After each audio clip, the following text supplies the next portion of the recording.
even know why I was crying. But it was saying goodbye to the teachers and everybody that was there, and it was really a great experience. So it's, like most experiences, it's bittersweet, right? It has some good parts and some bad parts. And I could say that about this experience as well, bittersweet, a lot of bitter, right? We had to have a lot of bitter truth that we had to face about our own nation. And then there were, and bitter pain, bitter anguish, just a lot of bitter pills to swallow, huh? But it was also sweet because I got to meet all of you guys, and I really did develop and meet a great core group of people that I would consider family. And I'm ever so grateful. I've crossed the paths of people that I probably would never have met, and people have crossed my path that I may have never met if it weren't for this evil program. So that's why I call it bittersweet. What about you? More bitter or more sweet for you? No, I can't say that. There's nothing more bitter than what we've gone through, guys, and no one deserved it, not one of us. I don't care if you did something wrong or you did something bad to someone. There's nothing that could ever say that you deserved this kind of treatment. It's against our rights as human beings, against our rights, our constitutional rights, against our God-given rights. No one should put anybody in this predicament at all, not to say our own government. So anyway, with that, we'll open up, and I want to talk about the adjustment that you need to make. Do you have a big adjustment to make? Will it be easy for you to just slide back into life, or will it be difficult? For me, I believe a little of both. Some things will be easy for me to do, but it will be hard for me to stop vetting people. Like right now, I do take people through a whole process to figure out if they're real or not, because our community, unfortunately, is so well infiltrated with plants, moles, and perps that if you don't do that, then you really need to do that, because you could be bringing that into your world. Okay, so will it be easy for you to slide back into life, or a little difficult? What will you have difficulty with? All right, and thank you for joining the J.A.M. All right, let's go.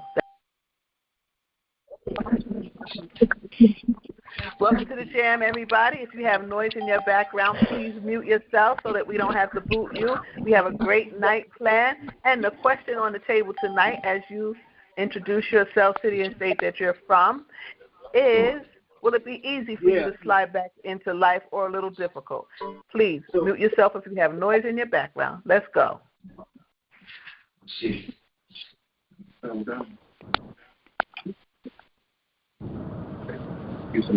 you hear me? I can hear you now, sir. Go ahead. Yeah, all I see on the screen is like a business card. There's a way to see you and you to see me. Your name, city and state, sir? Okay, my name is David. I'm from Las Vegas, Nevada. All right, welcome, Dave, from our little Nevada. sister is on. I think I hear Tori in the background. Dave from Nevada, is it going to be easy for you to slide back into life, or a little difficult after we are free? Oh, it's going to be very easy. I mean, they are sending electrical surge to my heart. I mean, I'm in danger. I mean, these people try to kill me with this electronic weapon that they have. And that's beside humiliating me and abusing me and brainwashing me all day long. They're vibrating my brain. They I know who they are. But okay, David or Dave, I'm sorry. We're gonna address some of that. We have some solutions for you coming up. Our special guest has something very special that hopefully you can use. So stand by, okay? Thank you for joining the J.A.M. All right. Thank you. This is time to announce yourself. Please announce yourself, city and state you're from. And the question is, will it be easy for you to slide back into a life or a little difficult? Tell us about it. Go ahead, please. This is Tanya from Arkansas. Lady T. Tanya. Hey, Lady T. How you doing? Don't call me Lady T. I got to get used to it, you know. So I think that I'll fall right back in line. Okay. I can adjust. I do very well adjusting, so I think I'll be fine. All right. I believe you. Thank you, and thank you for your support on the J.A.M. every week. Thank you. Hi. You're welcome. Hi, how are you? Go ahead, ma'am. This is Ann from Portland, Oregon. Hi. I think I'll be Hi, how you doing? I think I'll be okay. The only problem is I'm going to have trouble trusting people. Yes, I agree. That's exactly what I was saying, Ann. It's right now we can't trust just everybody, but so that is going to be a big adjustment for me as well. Thank you. Good evening. Good evening. How are you? I'm good. Thank you, Godji. How are you? I'm as well as can be expected under the circumstances. Can you give us your name, city, and state? I'm Tim from Missouri. Hey, Tim from Missouri. Listener. Yeah, it's good to hear you. I always find it extremely informative and very comforting to sit in on this call. Thank you, Tim from Missouri. Miss Tim, I need you to reach out to me. Yeah. Can you? I reached out and went to Colorado. I saw you in Colorado Springs. I didn't get a chance to speak with you, no, but I did speak with what's his name? Richard Lighthouse, Dr. Ben, Glenn Bear. And, yeah, and different individuals. I met some new friends from Oregon, from Arkansas. Oh, you met some from Arkansas too. Okay. Well, so listen, do me a favor and send me an email to the Justice Action Meeting at proton.me. I'll tell you why when you do. The Justice Action Meeting at proton.me. Okay? Is that that's under the general heading of the TI Justice site? No, it's probably at TI Event, but it's the Justice Action Meeting at proton.me. Okay, Justice Action Meeting, Proton. Okay. Yeah. Yeah. So, and did you want to answer the question? Will it be easier or difficult for you to slide back into life after we are free, after this program ends? After this program ends? Oh, I'll tell you, I'm a long-time targeted individual, 19 years that I've been aware of. But, when I look back on things, I realize I've been targeted for a very long time. And, sliding back into life. Well, I'll tell you, with reparations, it should be made easier. But I've lost a great deal. I've lost a great deal of time. They've attacked my family. They've attacked my finances. They've attacked my physical body. One of the health measures that I've garnered of late is I've been having problems with my throat and raspiness and hoarseness and swelling in my lymph. And a health food lady at the health food store shared with me that iodine is an important supplement to keep in mind when you're dealing with radiation exposure. So I just thought I'd pass that along with chlorella. Chlorella helps to eliminate heavy metals as well as cilantro. I know there are those Palma Toledo spoke of Richard Lighthouse using cilantro and garlic, and of course those are wonderful herbs. But my new one is iodine. I'm going to throw that in the mix and see what the results are. Thank you. I love you, and I think that you're very bright, very comforting, very articulate, and it was certainly a pleasure to see you. I wish I could have gotten a little more time there and been able to meet you, but I was sort of pressed when I was out in Colorado Springs, and I didn't get to see and meet everybody I would have liked to have. Well, I love you back, Tim, and thank you so much, and maybe we're going to change that, so make sure you reach out to me. All right, thank you so much. Love you back, and thank you for your comments. Love you, and thank you for your support. Yeah. Hey, Gazi, can you hear me? All right, thank you. All right, yes, I can hear you. Go ahead, ma'am. Thanks, Tim. Roll Tide, it's Susan in the house. How are y'all? Hey, how you doing, Susan? Welcome to the J.A.M. Thank you. Well, sister, I just found out I put you slated third for my TV show, so it's not going to be too much longer. We're going to air the 30th, so probably in about 3 weeks we'll be able to share your show. Oh, thank you. Announcement for everybody. Please watch the show. Let me know when it's coming on. Eden Living TV. Yep. And how do you think? I don't think I'll ever trust people. I mean, I've had to make 3 police reports of neighbors who called to me just the last 4 days. I don't think I'll ever relax. It's too much trauma.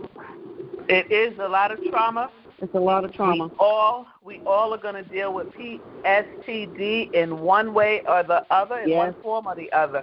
And some of us will never, be the same, but hopefully we'll be even better at a different level, different place.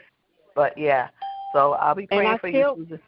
Yes, please do. And I still am offering the biofeedback to people at a very discounted rate to help kill the parasites, pull the heavy metals out. Guys, garlic and wormwood are wonderful ways. Like he said, wormwood, you're full of parasites. And something, Gaji, I just learned from Carrie McDonald. She's one of a clan mother, an Indian healer. Half a teaspoon of baking soda a day will help the radiation sickness. This is what they did back in World War II. I'm so glad you said half a teaspoon because, that baking soda is something else. Yeah, half a teaspoon. If you'll put some lemon in there, it'll help cut it, and some juice. And then food-grade hydrogen peroxide is what I'm using in the clinic, a dropper, and that will get the graphene out of the body, and milk thistle will protect y'all from the vaccinated spike protein. So milk thistle is important, dandelion, things like that. Baking soda is a must with potassium iodide, protect your thyroid, and iodine, like he was telling you. Right on point, brother. I don't know who you are, but bravo. That was Brother Tim. Can help. Brother Tim in the house. That was you Tim. got knowledge. Yeah. Thank you, Susan. So do you. Thank you so much. Wheatgrass, somebody said. I don't know who said wheatgrass, but God knows I love it. It's oil pull. Y'all need the oil pull. Oil pull. With that wheatgrass, you can oil pull with that wheatgrass, and it will pull everything out of your teeth, infections, because they're hitting our mouths. Wheatgrass is amazing to oil pull with. And then, of course, when you oil pull, you hold it in your mouth for about 15 minutes. You spit it out because you're pulling all the toxins out of the teeth. Okay. I know about oil pulling with coconut oil. Right. I didn't know about wheatgrass. Wheatgrass is a whole new level, baby. It will come about bam. Yeah, it's a whole new level. All right, guys. I love it. And let me tell you, though, I love wheatgrass in my shakes or whatever. It tastes so delicious. It has to be fresh. And it's so good. I hear a gentleman that's trying to join in. Sir, you want to make a comment? Good evening. Yeah, good evening, everybody. I heard about the heavy toxins you're trying to pull out. Okay, So what that guy Tim said is correct. There's a product called, but I recommend you go through under a naturopathic doctor. Chelef, CHELEF. and it's supposed to remove, but again, under doctor's care. How do you spell it again? CHELEX. EX. Okay. All right. We'll check that out. And did you want to give your name? Yeah. Yeah, my name is Jeff. Jeff? Yeah. Jeff, city and state, or you don't have to, but did you want to answer the question? I'm sorry? Jeff, are you having a little trouble? Yeah. Okay. Hold on. Well, it's not atypical.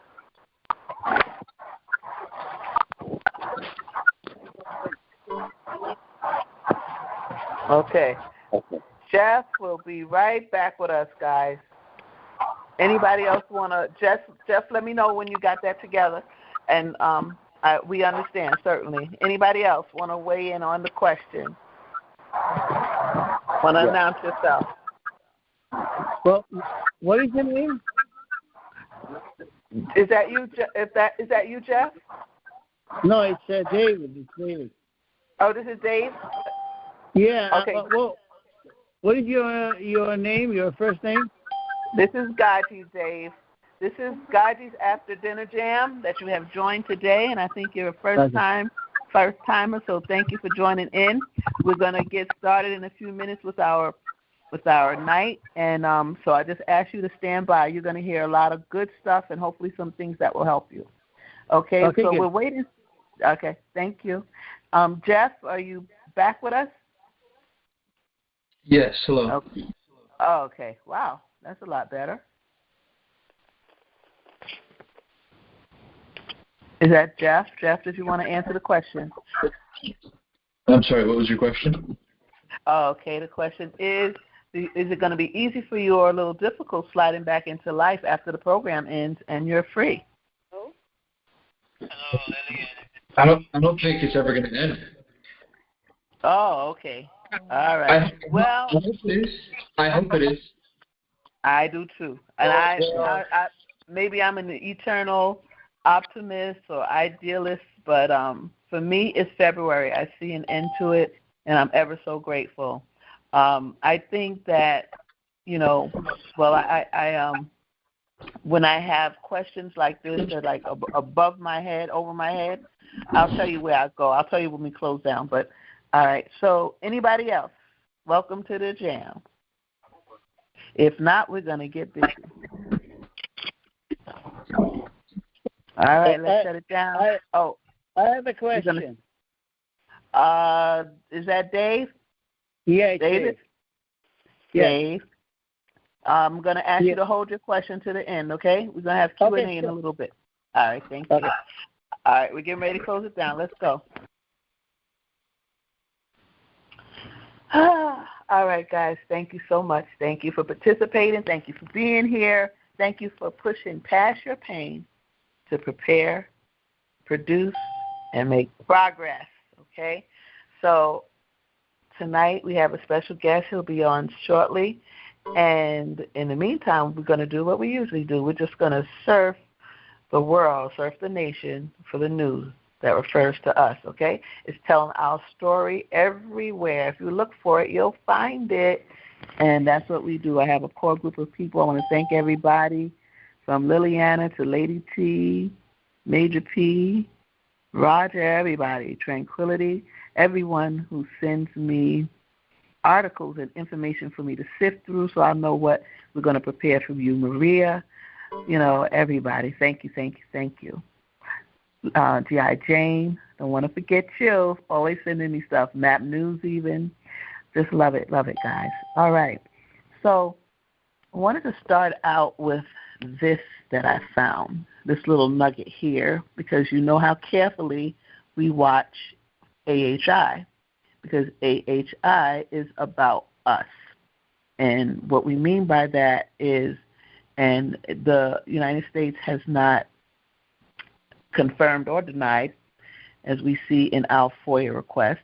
They cannot confirm or deny many things, but they have not admitted that the cause of the directed energy weapons, which cause Havana syndrome, that is acknowledged, but who's using the directed energy weapons? And but they did say they cannot blame a foreign adversary. So then, but they did not say the United States themselves are the ones using these direct energy weapons.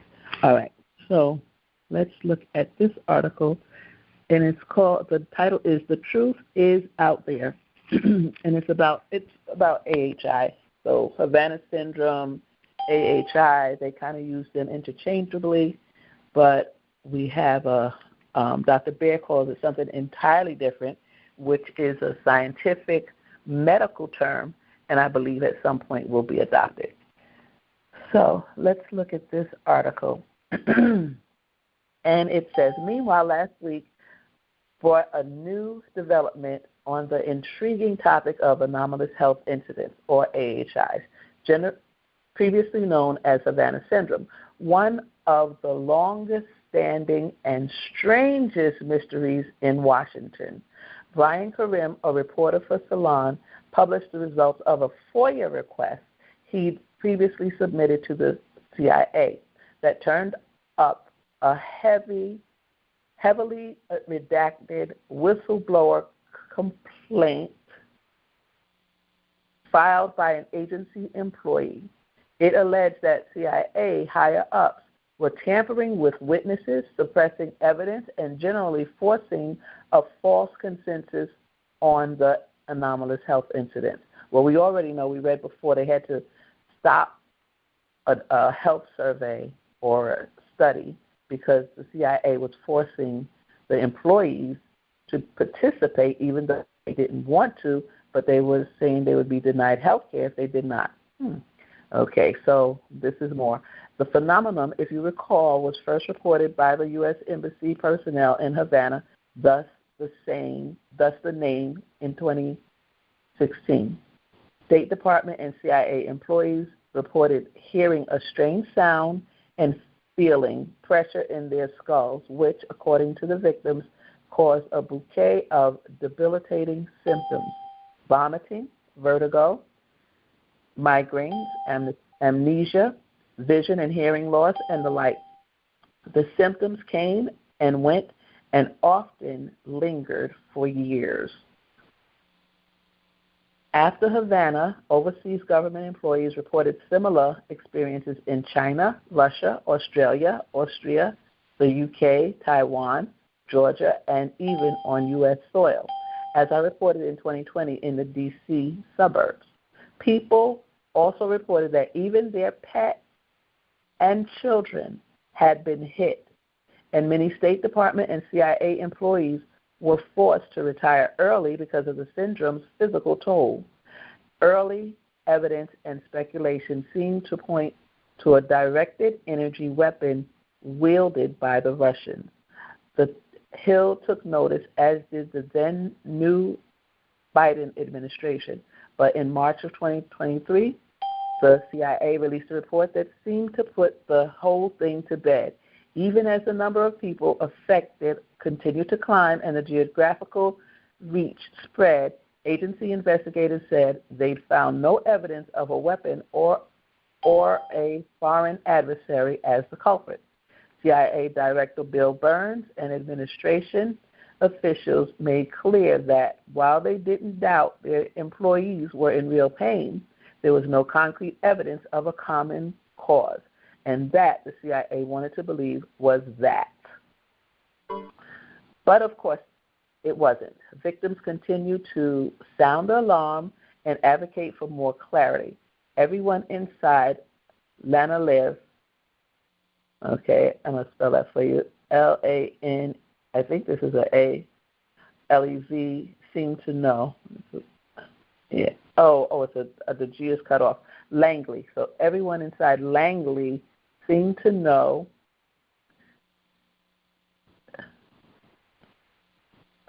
Okay, this is cut off. Story alive. Let me see. One Hill staffer working on the issue told me. Okay, for what it's worth, the staffer believes that something had happened to the AHI victims, but what exactly and why hush it up? The former CIA Director of Operations said this has to go away because we'll never have anyone to go abroad again. A former agency employee told me who indeed would willingly relocate themselves and their families overseas and risk a debilitating attack from an untraceable source. Great question. And remember, this wasn't happening to diplomats in Kabul or, oh my God, Mogadishu. Sorry, Mogadishu. It was happening in the cushy post places like London and Vienna. Others posted that these attacks would constitute an act of war, and acknowledging them would compel Washington to respond in some way, some very concrete way. There is also another theory.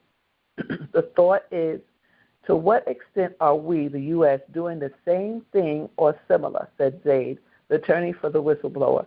We invented this technology as a collection mechanism, and other countries have improved it and weaponized it. If this were the case, the CIA could be wary of information about its own classified technology getting out. Why else, Zaid went on, would Burns and Blinken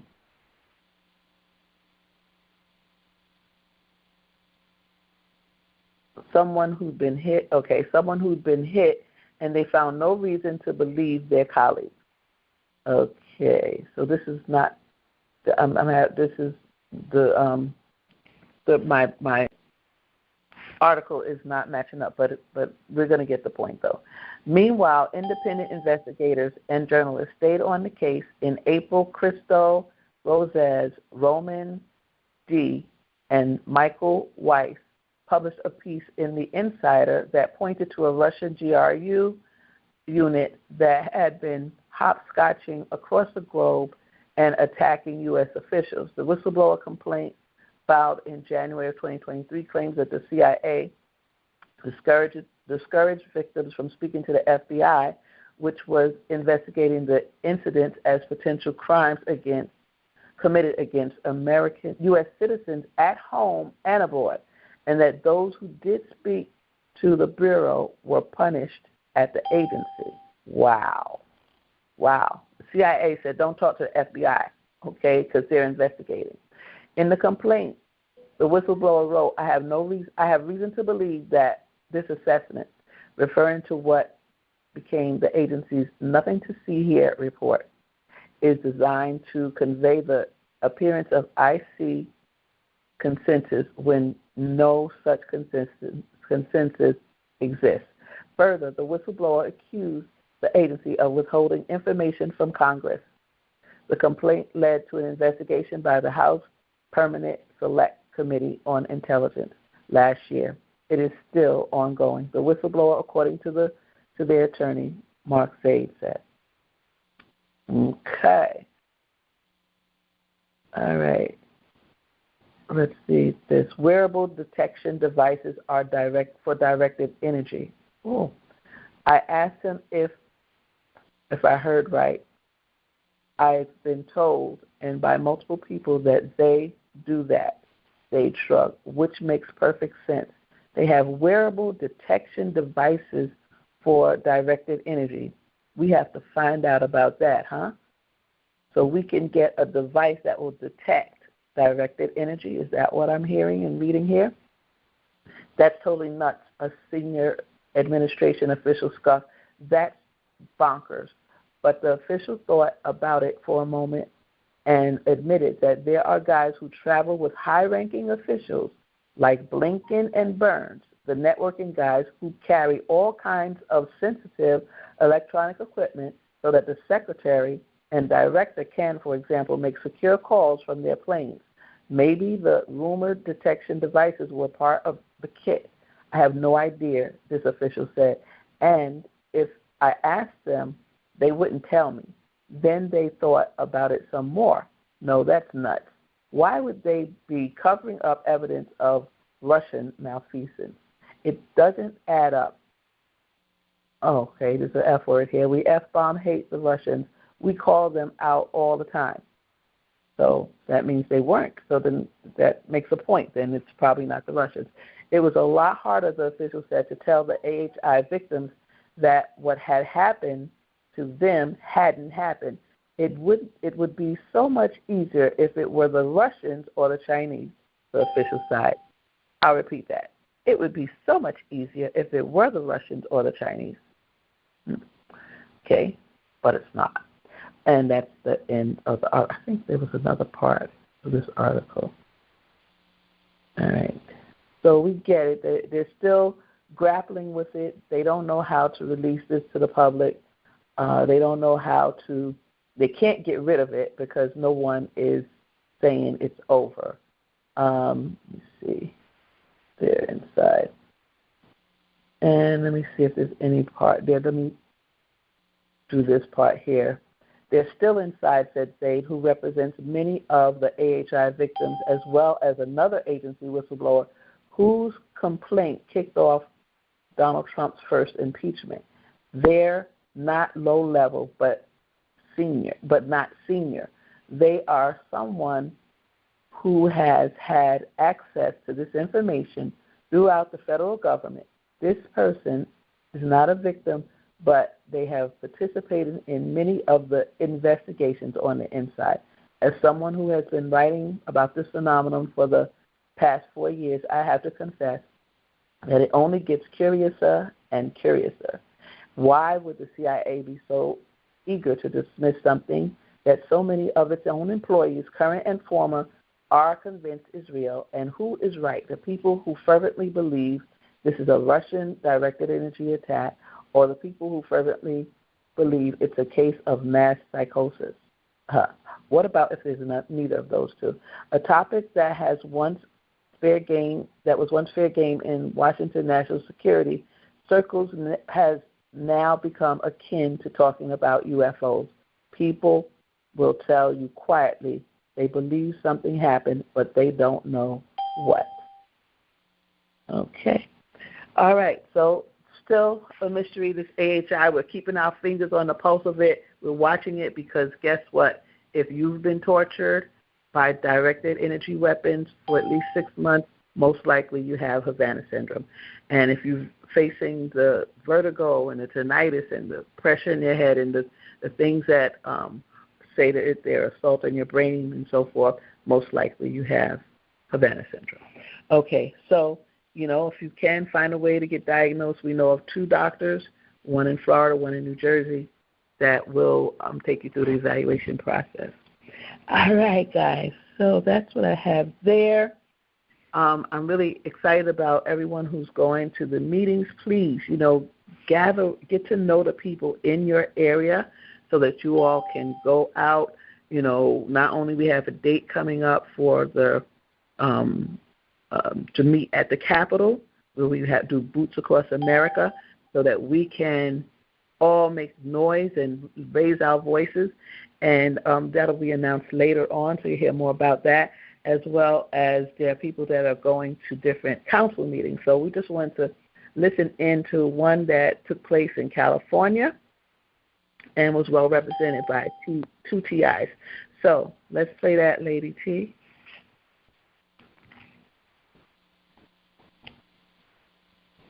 All right. All right. Well, my name is long-time resident of Sacramento. I love the city. I love this country. I'm happy to be here. I'm here to speak about an out-of-control human neural surveillance system, which is being used to harm Sacramento residents. This system is using the established and very real technology known as the microwave auditory effect. Frequencies are being used to torture and physically impair victims to the point they're committing suicide and their murder or see themselves confined. I want to be crystal clear right now. A covert, established technology called voice-to-skull is being used on citizens who are known as targeted individuals. These targeted individuals have criminals gang-stalking them using this technology. This technology mimics the effects of schizophrenia. Victims are being labeled schizophrenic instead of getting respect and dignity by criminal investigations when they contact law enforcement. Organizations like Targeted Justice and CISCET, for example, are exposing this very technology. Too much for 2 minutes, but doctors and scientists are coming forward daily. I and others can demonstrate this human targeting technology in the satellite defined radio kit. I'm saying I can demonstrate proof of this crime and no one will investigate it. Would you consider seeing a crime like this investigated when there's multiple ways? Thank you for your comments. Our next speaker is Julio Moreno and Robert Copeland. Today I want to bring to light alarming technology, same as my colleague. Remote neural monitoring and voice-to-skull technology often associated with what's known as Havana syndrome. These issues were highlighted in a recent Homeland Security Committee meeting on May 8th, but they deserve far more attention. Remote neural monitoring can track brain activity, raising serious concerns about unauthorized surveillance and the manipulation of our thoughts. Voice-to-skull technology can transmit sound directly into a person's mind, causing distress and confusion. As a victim of these psychological tactics, I can attest to the profound impact they can have on one's mental health and well-being. The reports related to Havana syndrome underscore the urgent need for awareness, action, and action. Victims like myself have experienced debilitating symptoms that reveal the ethical challenges we face in an era where technology outpaces our ability to regulate it. It's crucial that we start widespread conversation about these technologies. We need comprehensive guidelines to protect individuals from harm and ensure that these technologies are used ethically by promoting awareness, transparency, and accountability so that we can safeguard our future. Thank you.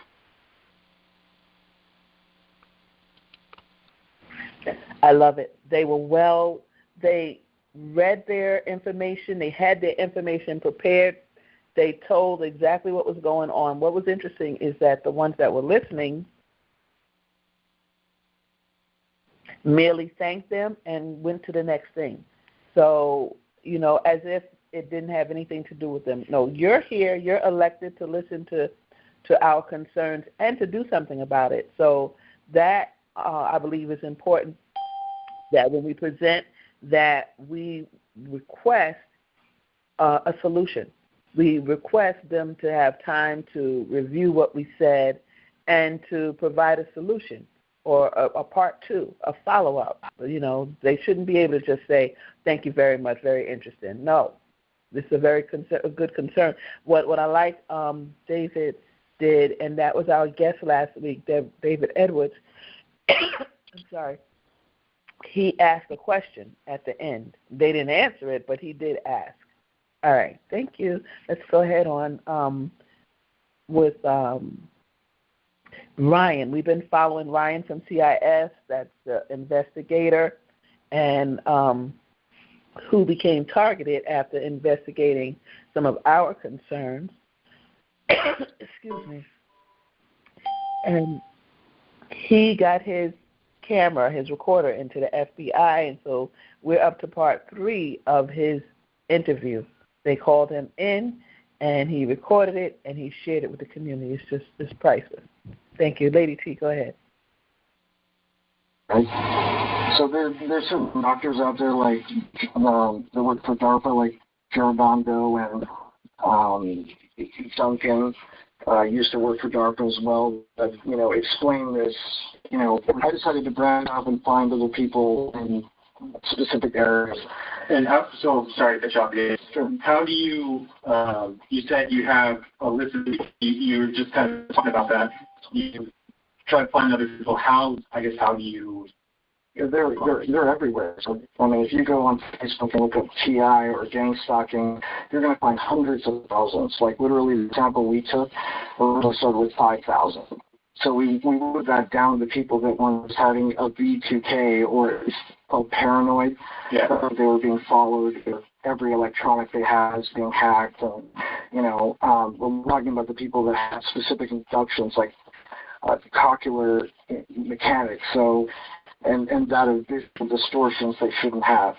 We've been very selective in the people that we focus on because even though their personal experience is different, the symptomology is exactly the same. So you reach out to these people. Do you find them on Facebook and you reach out to them and you offer them assistance, or what do you? Essentially answers. So part of, if I could explain the way that these weapons work, Okay, they're literally, it's U.S. government technology. There's no doubt. Okay, and there's 2 arrays in the world that can do this. Where do you find that? Where do I find that? Between our experts and our research. So there's 2 arrays in the world that can do this, and we have one, and UK has another. That's why it's also a massive issue there. You're saying we as the U.S. This is U.S. government technology. Okay. So we found this in research, extensive research. Military interviews with people. Grandfather worked at Area 51. My grandfather, World War II vet, was in Roswell, about this kind of either or. See, so the decision we want to make, and I'm grateful that you called, is not in the surveillance aspect, even though, to be honest, FICA Act 702 says it shouldn't be used in America on any, citizen. Granted, I know there's leniency in certain ways, but and then I'm sure you've heard this is a weaponized version. So it induces emotional and mental manipulation, modification. And if you look at those patents, I'm sorry, that are on there, you'll see, the hideous application of them. And we're talking about ELF, extremely low frequency, EMF, RF, IR. These things are distributed through cell phone towers, and we can point them out to you. So the issue with most of this technology, because it's extremely low frequency, and the neural signature, since 1994, has been able to be acquired remotely, like your fingerprint beneath your neural signature is unique. So obviously there's different forms of acquisition. It used to be like EEG, tomography, fMRI is probably the most frequent.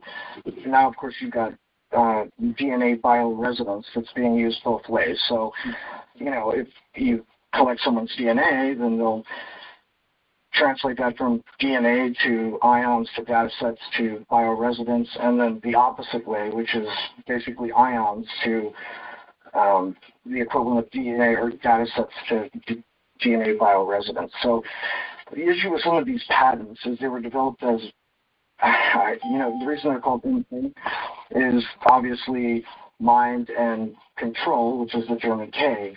So they were developed to do one thing. These people are not crazy. They're not seeing things. They're being induced with this. And it's very simple to get them off of it and get their lives back together is to take them off the EBL. So that's the issue we have. I've reached out to everyone. I've talked to people at the DOD, the military. We have a patent that we use to backtrace some of these neural networks, the deep convolutional neural networks and RNAs that are being used. You've got a patent in there too? Yeah, that's one of them. Yeah. You apply for it? What's that? Y'all company apply for it or nonprofit? We have access to a friend that's helping us out through it that way. So, right. To be continued. Okay, to be continued. Thank you. That's part 3. I love it. I love what he's telling them. And listen to what they ask him. So they want to know, how are you reaching these people? How are you reaching all of these PIs? One of the things that I think the program didn't consider was social media and how we would connect on social media so easily. There are so many sites that say targeted individual or hashtag targeted individual. That hashtag pulls you to different things easily. And there's so many pages that are for targeted individuals, and with thousands and tens of thousands and hundreds of thousands. It's just big pages. And so there's a lot of information, a lot of sharing going on. And actually, the powers that be, they know, because they infiltrate and try to spread disinformation and disparage people and do all kinds of things, so to cause havoc. So the thing is to keep going, find the real ones, and move forward with them. So we will continue that interview. I just love the fact that he got in there, that he taped it, and you could really hear what they're interested in. And when they asked him how to find this information, I think he said his grandparents worked for Area 51 or something, and then he also said he just does his own research.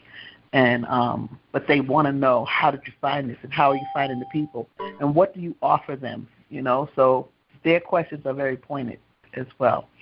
But more power to Ryan. So here we go. The next thing we want to look at are the blue lights, and I'm going to ask our special guest about this a little later. But the blue lights that they use with the phones and the here and there, what are they doing to us, Lady T? Can you please share? Yes. There's been a lot of talk in the mainstream press about headlamps. Everybody's concerned about all these new lights that are being deployed in these new vehicles. Now, I say the word deployment because that's the word that you use for the weapon system. These new lights on vehicles or electronic weapons, they're made specifically to cause an assault, to damage the eyesight. The levels of emission that were emitted from vehicles were specifically set so that you didn't get the ability, this glare that could cause an accident to oncoming vehicles. Okay, now there's been a scientific committee on these potential risks. They are not just potential, they are clear now, as we say, large increases in cancer, total killing of all small insects, etc., and that's the reason why I don't say them. Okay? What really a major concern is modulated frequencies. Okay? Potential health concerns due to temporal light modulation. So that's something you don't want in any sort of light emission, and it's always been dealt with through incandescence to stop the modulated pulsing of these. Okay? Anything above 100 Hz, you can't see it. It still causes brain injury, damage to the eyesight, etc. And this is an emerging risk team in the EU. What I'm going to say about them, that have captured the agency, but you see, they cannot, the tide and the scientific data is against them in them basically being able to gaslight you. So they cannot do that. So consequently, they've got to tell you about these emerging risks that we well know about. Now, in risk group 2, right, in these standards, and that's what I put in these new vehicles, right, does not pose a hazard due to aversion response to very bright light sources or due to thermal discomfort. You can't avert your eyes from it due to the fact that it's an oncoming vehicle, okay, and it's a risk group 2. This tells you this is a deliberate assault causing damage to the eyesight. The risk group 2, the maximum in these blue light hazards is 0.25 a second, okay, which you'll be exposed to. And what they're looking to do is to assault you to cause blindness. It's well known that these blue phosphor-coated LEDs cause DNA damage. We also know that they cause cancers, central nervous system cancers. Very well published, peer-reviewed work in relation to the cancer and the damage and the cellular damage to the retina, especially from the blue part of the spectrum and the blue phosphor-coated risk group 2 lights. Flicker's well known across the whole industry about how dangerous it is, and I have all of the published peer-reviewed papers on this, as well as the video evidence that all of the new LEDs coming towards you are modulated as what would then confirm to me these are electronic assault weapons. They're being designed to cause bodily harm, and that's why you don't want flicker or a stroboscopic effect damaging people's eyesight. However, they're being deliberately and willfully deployed, because whether it be the street lighting or the lights on the front of the vehicles, these LEDs are specifically there to a deliberate willful plan put on us by the likes of the European Union and other regulatory bodies, all part of the carbon reduction plan, which we now see a cancer epidemic, damage to eyesight epidemic, where we've now got police forces going out and checking driver's eyesight on the side of the road because this was all pre-planned to take you out of your vehicle, basically to assault you with these electronic optical radiation assault weapons and then damage your eyesight so that they can force you out of your vehicle and off the road. Thank you, Lady T. Very important. So he cited two main things: cancer and damage your eyesight to the point of blindness. That these blue lights, particularly the ones in the front of our vehicles, cause. So, and it's difficult to prove because you would have to show, I guess, the amount of time you are in your car and the amount of time you see the blue light and so forth. And a lot of the tactics, again, are things that are hard for us to prove, but through good documentation and evaluations, we can do so. Very important to try, okay, because it may be easier than we think. All right, so thank you for that. Let's listen to NSATAO. And a lot of people complain about this, particularly us TIs, about the hacking of our phones, okay? So, Lady T. To build a team like TAO, the NSA has to hire highly skilled hackers. So how does it headhunt them? To find out, I asked Chris Sagoyan. He's a privacy activist with the American Civil Liberties Union. Who are they? Where's the NSA recruiting from? The government wants people who can get a security clearance, more so than ever. Particularly after Snowden and after Chelsea Manning, they want people who they know are going to play by the rules. They want people who cannot easily be blackmailed.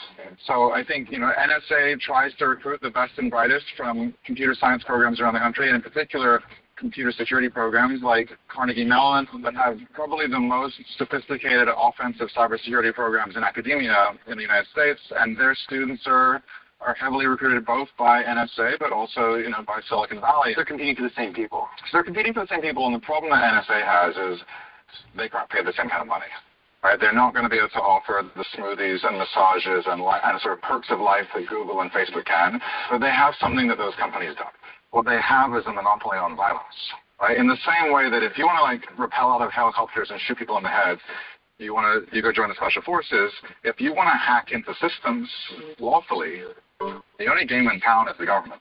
And in many other walks of life, you would be a criminal, you would be a stalker, you'd be a bad person. But when you go to NSA, suddenly you get to wrap yourself in the flag and do it for king and country. If TAO can legally do things no one else can, where are they hacking? Why? How did TAO and how does TAO fit into the war on terror? Well, they are very important. And people don't necessarily think of surveillance even as a thing being integral to what the military is doing on the ground, but it's absolutely vital. What the tailored access guys are doing, for instance, is because they're so skilled at actually, breaking into systems and going after what they would refer to as hard targets, people who are elusive or, skilled at dodging surveillance. They are very important at actually tracking down people who are then subsequently killed or captured. In past years, probably rendered through the black sites program that was going on through the Bush administration. So they are very entwined with these physical kind of kinetic, they call it, operations on the ground. So they're basically the commandos of the NSA? You could put it like that, yeah. I mean, they're it's maybe sort of glorifying them a little bit, but I mean, essentially these guys are just sort of like geeky nerds, but they do kind of do that sort of commando type role. They're facilitating military operations on the ground by hacking into targets. They are actually directly, able to track people who are then killed in, say, a drone strike. So what they do, it is like kind of commando work, but they are also providing assistance on the ground to real commando types who are out there trying to kill people. In the hunt for bin Laden, GAO reportedly used what the unit calls implants, spy devices installed in mobile phones or other hardware. Implants are just some of the tools that appear in a leaked document called the Ant Catalog, which lists other spy gear at TAO's disposal. Getting an implant into a piece of hardware, like a video cable, requires physical access. But planting bugs into terrorist cell phones isn't the only thing TAO does. Some of their activities jeopardize internet security at large. One Snowden leak shows how TAO found a vulnerability, a software bug, in Mozilla Firefox. TAO used the bug to try to identify some users also running an anonymizing software called Tor. Not only did TAO need to be able to monitor and hijack internet traffic to pull off its attack, but hundreds of millions of Firefox users were left vulnerable to the software bug, which has since been patched. Hacker Claudio Guarnieri has helped expose TAO's activities. That's right. I met him in an old Stasi surveillance tower that still stands in what used to be Soviet-controlled East Berlin. A lot of the mass surveillance and bulk collection capability of the NSA is empowered by some of the break-ins that TAO is able to do. For example, they would ask TAO to break into some core parts of the internet infrastructure, of the whole global backbone. You know, from an internet structure perspective, when you connect from Germany to Google, you move through a number of hubs, and you can nodes that relay your message from Berlin to, Hamburg and Frankfurt, and then to, Netherlands, wherever the cables are. If the NSA is able to break into any one of these points, then they're able to see you communicating with Google. When they're able to observe that, they're also able to hijack it. So pretend like you're getting a response from Google, while instead you're getting a response from the NSA. None of this comes cheap. Claudio and I went inside to look through a Snowden leak known as the Black Budget. The NSA spends more than $600 million a year. That's the kind of offensive hacks TAO conducts. Yeah, this is what it's being called the Black Budget. And the trend that we see is that, again, the balance between how much is invested in breaking things and how much is invested in protecting things, it's uneven. Part of the mandate of intelligence services is to keep the country secure. At the same time, from a technological perspective, they're undermining the security of the country. And like you said, we all use the exact same internet. Once it's broken for one, it's broken for all. Mm-hmm. So the question is it worth it to break something and keep it broken for catching one or two terrorists that you probably could catch otherwise?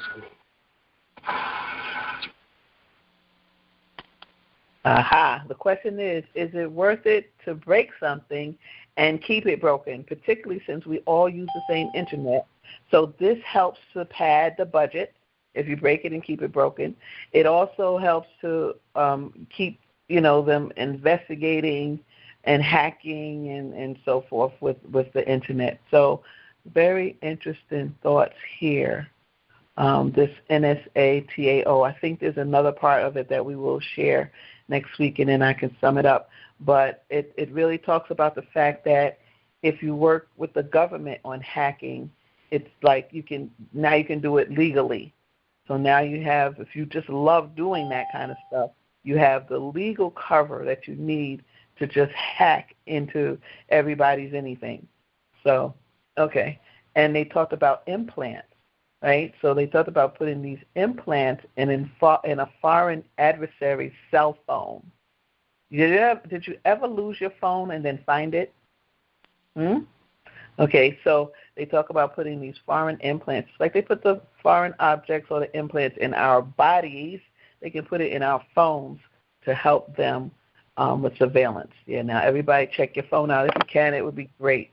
If you have somebody trusted that you can have check out your phone, it would be great. If it's just a simple a hardware, like something that you can pick out and find, that would be great evidence.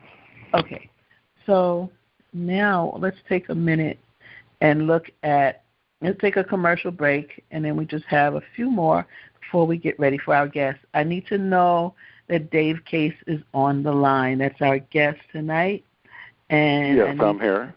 Right on. Thank you. All right, so we just have a few more before you, sir. Okay. All right. So we're going to take a commercial break, and then we're going to get to the case that awarded $42 million. Okay. Go ahead. Tranquility. Welcome to TIEvents.org, your official insider for the targeted individual community. As the go-to source for all TI events, we're here to keep you in the loop with the latest and greatest happenings. Discover daily conference calls, meetups, and exclusive events across the USA, all at your fingertips. Plus, planning a TI event? Advertise with us for free and connect directly with the TI community. TIEvents.org is not just a website. It's your gateway to a world of information, connection, and empowerment for TIs everywhere. TIEvents.org, your official insider. Dive in and discover today. All right. And you know as well, you can go to TI Events for the petitions, to vote, to register for the Capitol event coming up on February 6th, 2025, to sign up or just say that you're coming to meet us at the for the inauguration, all the great things that's going on. Go to TI Events, okay? Also, let me see. Well, I'll mention some things in a little bit. So this one, I wanted to talk a minute about the case, and the name of it is, I want to say this right, Abu Ghraib, and the last name is Ghraib. Detainees awarded $42 million in torture trial against U.S. defense contractor. So for the first time, that means it's setting a precedent. And guess when it's setting a precedent? Right before our freedom, guys. It's setting a precedent for us. That's how I see it. Okay. It says, for the first time, an American jury has found a U.S. company, CACI, liable for its work at the military prison. Usually, these subcontractors at the military contracts, they don't lose. They don't lose. But the American jury found them guilty, found the contractors guilty.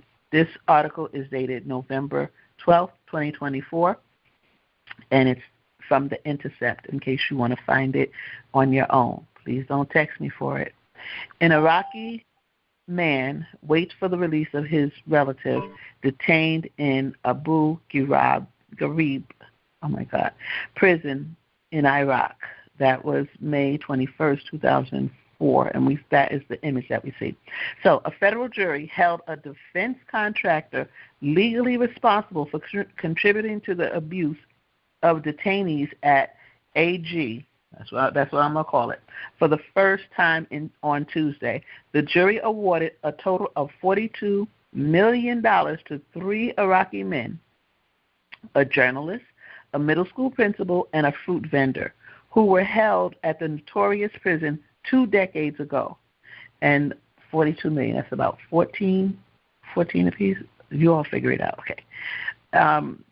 The plaintiff's suit accused Virginia-based CACI, which was hired by the U.S. government to provide interrogation services at AG, of conspiring with American soldiers to torture detainees. Okay, so the subcontractor worked with American soldiers to torture the detainees, and the 3 detainees went after the contractor. Tuesday's verdict marks a rare victory for plaintiffs seeking to bring American corporations to justice for playing a part in the country's so-called war on terror. Get ready for those contractors who collude with the federal government to hurt U.S. people, U.S. common everyday people. Okay. What the jury did today is send a very clear message that the contractors who go to war or go work with the government overseas and in the States, they will be held accountable for their role in whatever violations their employees may commit, said Catherine Gallagher, senior staff attorney at the Center for Constitutional Rights, which represents the plaintiffs, at a press conference on Tuesday afternoon. They need to have far better oversight over employees to ensure that something like what happened at AG never happens again. Well, it's happening. The case hinged largely on the legal definition of conspiracy, which doesn't require an overt act, but can also include cooperation with others engaging in torture, said, this name here, Stjepan,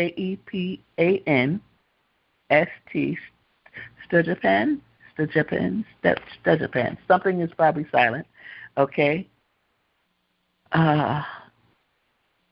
Nostrovic, a sociology professor at Texas A&M University, an expert witness in multiple courts, marshals, and of soldiers who served at AG.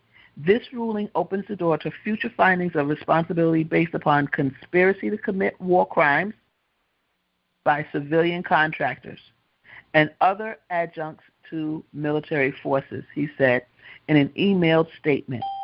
Beautiful. Kaki had argued that while abuses did occur at AG, it was ultimately the Army who was responsible for this conduct. Even if Kaki employees may have been involved, the defense contractor also argued there was no definitive evidence that their staff abused the 3 Iraqi men who filed this case, and that it could have been American soldiers who tortured them. The jury did not find that argument persuasive. You know why this is so great? Because contractors who are contracted by the military, no matter what they do, the military guys do, the contractors feel that they have immunity. They feel that nothing's going to happen. And for years, and I'm sure decades, nothing has happened. But now it did.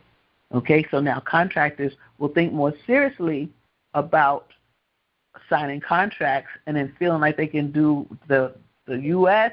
or them can do anything they want because nobody's held accountable. Well, today they're being held accountable.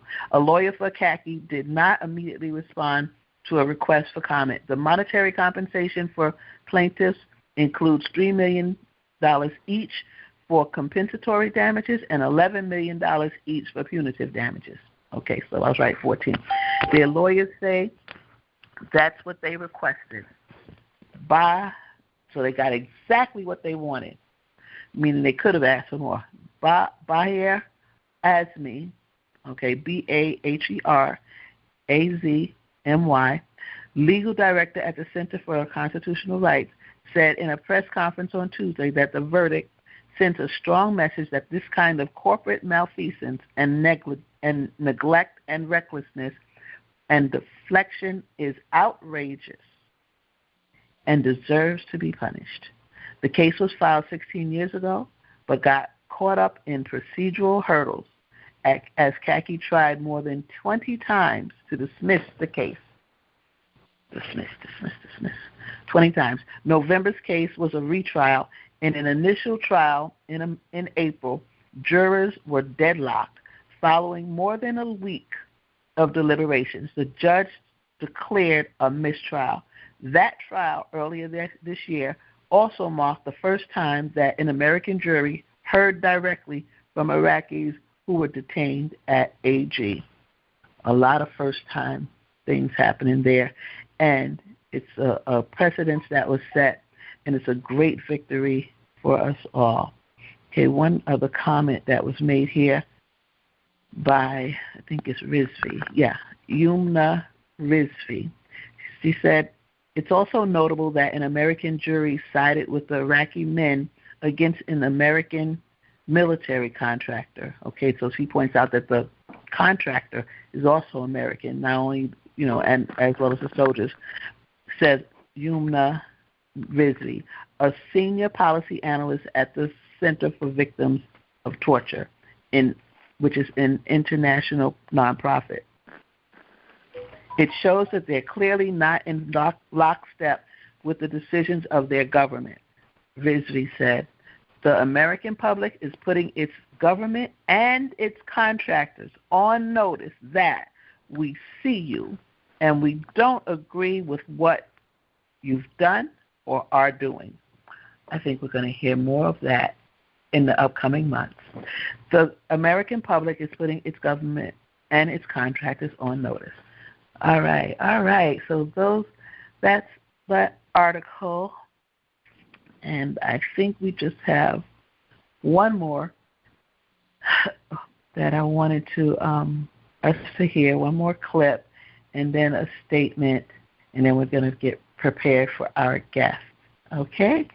And I think that's it, guys. Can you believe that? It's just amazing. All right, and so I think it's worthy to read about the story, what they did to these three men, and congratulations to them for their award of $42 million. All right, and let's hear what Candace has to say. It's not about this, but thank you, Lady T. And lastly, me and Tucker have been put on a list of foreign countries watching us, and I'm wondering why that's okay with America. People to openly admit that they're putting American journalists on lists. Okay, very brief, very clear. She talked about some other stuff, so we cut that out. I mean, I don't know. She has something. Beyonce called her out about something, so she went on a rant about that and Tia Knoll and so forth. But we just cut to the main part that she believes her and Tucker were put on a list, and she's wondering why the American public is okay about that. Well, the American public is just finding out, and not only her and Tucker, the journalists, but also everyday people, and that is our concern here on the J.A.M. is the everyday people that's being put on the list, us people. And we're going to let Sir Dan tell us the rights from the Constitution.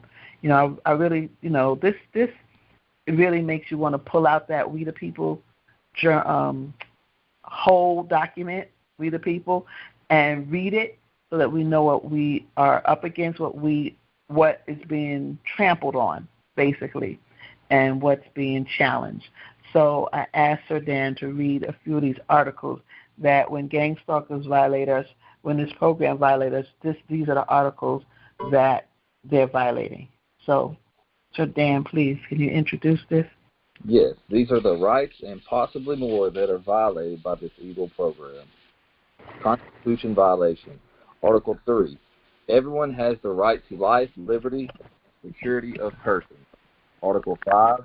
No one shall be subjected to torture or to cruel, inhumane, or degrading treatment or punishment. Article 12 is no one shall be subjected to arbitrary interference with his privacy, family, home, or correspondence, nor to attacks upon his honor and reputation. Everyone has the right to the protection of the law against such interference or attack. Article 18 is everyone has the right to freedom of thought, conscience, and religion. This right includes freedom to change his religion or belief, and freedom either alone or in community with others and in public or private to manifest his religion or belief, teaching, practice, worship, and observance.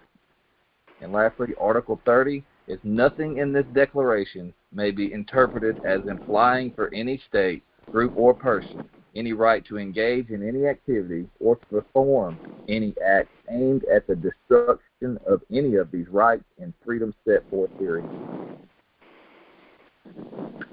Wow, thank you so much. My God, it's like it's so interesting that all of the one about the smearing in particular, you know, that they can't destroy our reputation. It's so clear how this program violates these articles, and it's, you know, we're going to talk about it a little further. I don't want to hold us up talking about it now since we have a guest, but we're going to go back to this, the way our constitutional rights are violated. Thank you so much for reading that so well, Sir Dan. Thank you. Thank you. Mm-hmm. All right, everybody, and without further ado, it's just the time that you've been waiting for, the man of the hour, our special guest. He is a brilliant electronic engineer, and he is also an inventor. He has invented things specifically for the targeted individual community, as he is or was one, and he has invented these things and has helped almost 4,000 people by their own testaments and growing. So, you know, I'm going to let him talk a little bit about that. First, I'm going to ask him a few questions, and then we're going to talk about the inventions, and we'll open up to you so you can ask questions as well. All right. Dave Case, so glad you could make it. Thank you. Mm-hmm. So I wanted to start with a few things. A few questions that I don't tell you I'm going to ask because I just want it to be as organic as possible. And one of them is, when you were younger, a little boy, what did you want to be when you grew up? Actually, an electronic engineer. Really? So you started from you very young? Can you tell us about that? Yeah, I started teaching myself electronics when I was 6 years old. And I'd tear apart my toys and make a new one out of 2 or 3 toys. Wow. I made my own chemistry set. I made a digital door lock for my room. Wow. I just constantly experimented. I was a knowledge seeker. I wanted to learn everything, how everything worked. And I didn't really have access to, any money or supplies, so I would tear things apart and make my own parts or materials that I needed. So, I learned a lot by doing that. I bet you did, but now, how did your parents feel about that? I don't know what I would think if you were tearing toys apart. Oh, it infuriated them. Exactly. Really, you go and buy this, you say you want that, and you're taking it apart and all that. Maybe if I saw then that you made something else out of it, but probably I think there would be 2 or 3 that are just, garbage and one brand new one. Yeah, when I built my digital door lock, I used a broken calculator, a servo motor from a remote control airplane, and a deadbolt. And I got it working. And to get in my room, you had to push 3 times 9 on the calculator all at once. And my dad didn't know the code, and he wanted in my room to get something, and he got so mad he broke my door down. Oh, no. I don't blame him. It's a door in the house that he can't get into, and you made it. Mm-hmm. Yeah. I love it. Mm-hmm. All right. So, and then you went on, and then ended up going to school for it, and continued along this path, I'm assuming. Yes. Go ahead. Is there anything you want to say about that? Yeah, I got my degree in electronic engineering, and then I started to invent really cool stuff, like a magnetic levitator. But at this point, I was levitating metal objects. Oh, wow. That's exciting. But that's when the vision started. I started seeing visions of high technology. And one of the first ones was the magnetic levitator. Wow. Mm-hmm. And for years I wanted to make a levitator, but I just couldn't comprehend how to do it. And one day, it was a daytime vision, I just seen it in my mind, and it was rotating, and I seen it was a coil and a light beam below it, and exactly how it worked and everything. So I stayed up till 6 o'clock in the morning building it. Wow, I love it. By morning, I was levitating small pieces of metal. Beautiful. Where do you think that vision came from? That's a very good question. It's okay. I would like to think, it was the Creator. Mm-hmm. It could have been,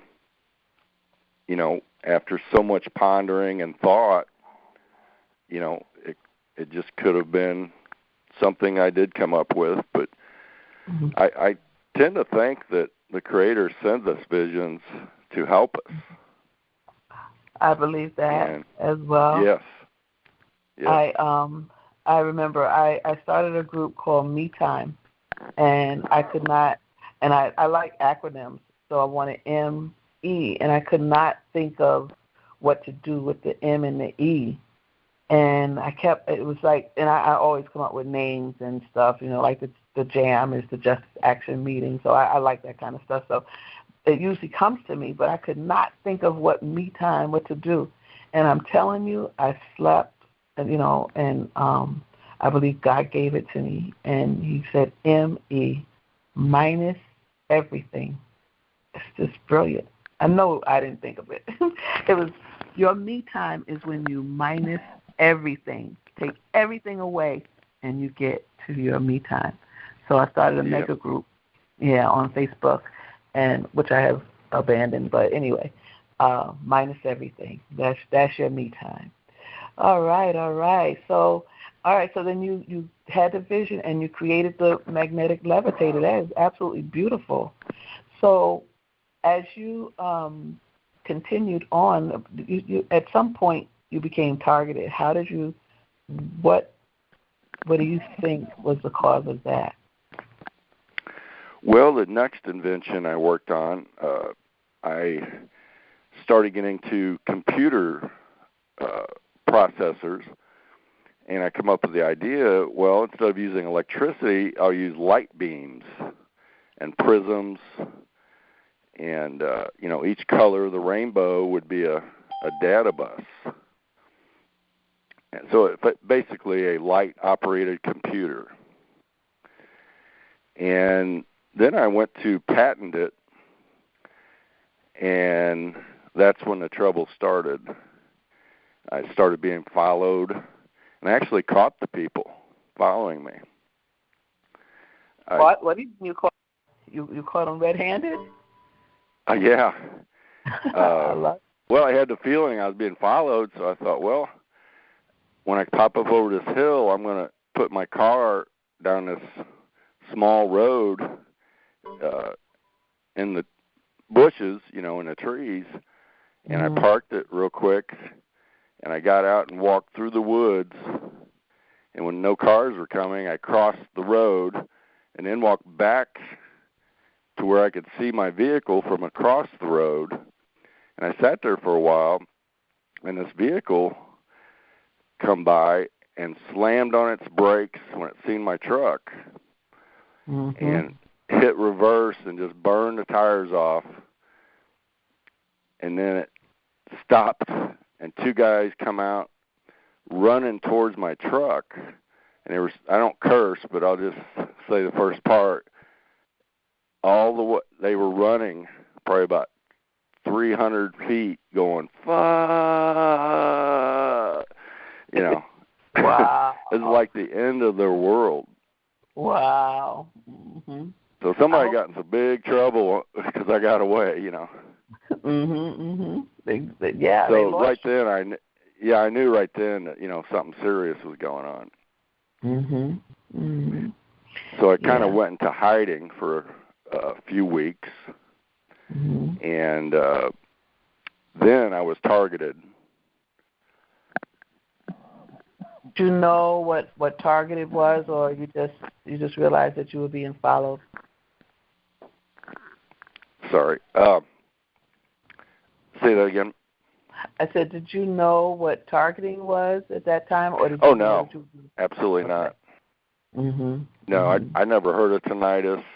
Never heard of artificial tinnitus. I didn't know what any of that was. But I went to my parents' house, and I got a ringing in the ears. And I just thought, well, I'll go lay down in my old bedroom. And I picked up the Bible and just laid there, and I opened right up to Revelations, where Satan is thrown in the pit. And my parents were in the other room watching TV, and I could hear the TV. And all of a sudden it started flipping channels, and it flipped channels faster and faster, until it was like, and I'm a TV repairman, and I'm like, something is wrong with that television. There's no way it's flipping channels that fast. And all of a sudden the TV blew up with a loud noise, and then screams and violins come over the speaker. And it was like thousands of people, women and children, screaming at the top of their lungs. Wow. And a violin playing at the same time, and wow. I'm like, what is going on in there? And just then, a truck pulls up. A guy gets out and walks right in the building, and this was at night. Everything was locked down, and we had a business in one end of the building, and our residence was in the other. And he walks right in, and with a loud voice says, "You're going to have to turn down emotions. We can't keep blowing equipment. We lost Alpha to Zulu." And there's a pause, and he says, "I don't know. He just walked in his room." What the heck? I don't get it. Well, come to find out, Alpha to Zulu is military terms for A to Z. Right. And to target somebody, they need 13 channels. And what he was saying is, they lost everything, A to Z, and they were having trouble with their equipment. And I reverse engineered what he was talking about. So they were using the television to affect my emotions, as they do with a lot of people. The television is one of the biggest weapons that they can use, because everybody has one. Right. Yeah. So do you know how that happens? They use the television to affect your emotions, meaning to make you angry or sad or like that? Or all the above, yes. All of it. Mm-hmm. Not through the content, not through what you're watching, but through what? Well, content or subliminals. Oh, subliminals. Okay. Mm-hmm. But even flashing lights. They found out in the 1960s that if they flash certain frequencies, it'll affect your brain. In other words, they found out if you flash a white light, a green light, and then another white light, you don't remember the green light. So there's all kinds of effects they can do with flashing lights and televisions. So the flashing light, if they're doing a flashing light, we really won't see it. We won't notice it because we're watching something else. Correct? Well, just watching television in general puts the brain in an alpha state, a dream-like state. Okay. I don't know if you've ever been sitting there and commercials come on and you're like in a trance. Instead of muting it and turning or whatever, you're like, just watching it in a trance.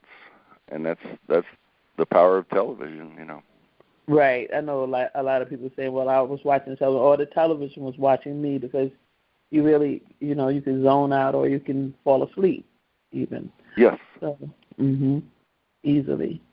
Okay. So that's how they affect our moods. I'm glad that at this point I only watch TV at specific, like at a point in time. Like I'll make a set time that I'm going to watch something specific. I used to just flip the channel, just watch this, and then just flip until I found something else to watch, and did it, and I stopped that because it's I find it to be a time waster or time taker or whatever. But it takes up a lot of time. You could just and it's very entertaining, but there's so many things to do, in my opinion. Yes. But I can. And also they found out that like kids watching television causes attention deficit disorder. Parents that don't want to watch their kids, they'll put on a cartoon or a movie for their kids just to keep them busy so they can go do something. It's the best baby. Very detrimental to the brain of the children. Yes, it is. I come from the field of education, so it makes it very difficult for teachers, because teachers now have to compete with that. because they, it's not is learning science or learning math or social study, any subject is not that entertaining. It's difficult to be an entertaining teacher, and some teachers are just very straight, just very textbook, so to speak. But the more hands-on material you have and all that, and that comes with that, what you're talking about, that ADD, they develop because they're used to, the television is something's happening every second, every minute, Right. So, yeah, and it really is detrimental. Parents that use TV as a babysitter, really need to know that, how detrimental it is. It rewires the brain-eye connection, and the kids are sitting there waiting for flashing lights, like a video game. So if there is no flashing lights, they cannot focus because their brain is taught to look for flashing or movement, so they can't sit in a chair in a quiet room. I mean, they can't do it. Right. And you think about, when you go to school, especially elementary school, you take out your book. We're going to do social studies now. We're going to read here and do this and that and the other. Okay, let's put that book away. Anybody need to sharpen their pencil, go to the bathroom. Now we're going to do science, and it's like, and they're in one place until they go to lunch or one elective, maybe gym or art, so they get one chance to leave the room for another class and then a chance to go to lunch. Other than that, they're sitting there, they're taking their books out, and if you don't have a teacher that's very engaging, ooh, buddy, that's strenuous, especially if you spend the rest of your time watching television. But, Yep. Okay. So then you found out you were targeted, and almost they blew up your parents' television while you were in the other room. Yeah, and after that, I was tortured for 3 years with severe sonic weapon tinnitus, which is Havana syndrome. And I eventually said to myself, I begged the Creator, for help. And I said to myself, I'm an electronic engineer. Why can't I make something that sounds like the tinnitus, and maybe it'll interfere with, their equipment? So that's what I did. I randomly wired 2 oscillator chips together, and when I turned it on, it made real strange sounds. And when I recorded it and put it on headphones, it knocked out my artificial tinnitus. How long did it take it to do it for you the first time? At that time, just a couple weeks. Okay. And so I began to give it out to people, and we found out it not only stops tinnitus, natural tinnitus, and artificial tinnitus, but it also stopped V2K. And it stopped other phantom sounds that people hear, such as fluttering, clicking, several other phantom sounds that people hear around the world. So I began to give it out for free, and we're up to 3,900 people so far helped by it. I love it. So, okay, and that is, and which I have one, and I absolutely love it. It interferes with quite a bit, actually. It almost hides you.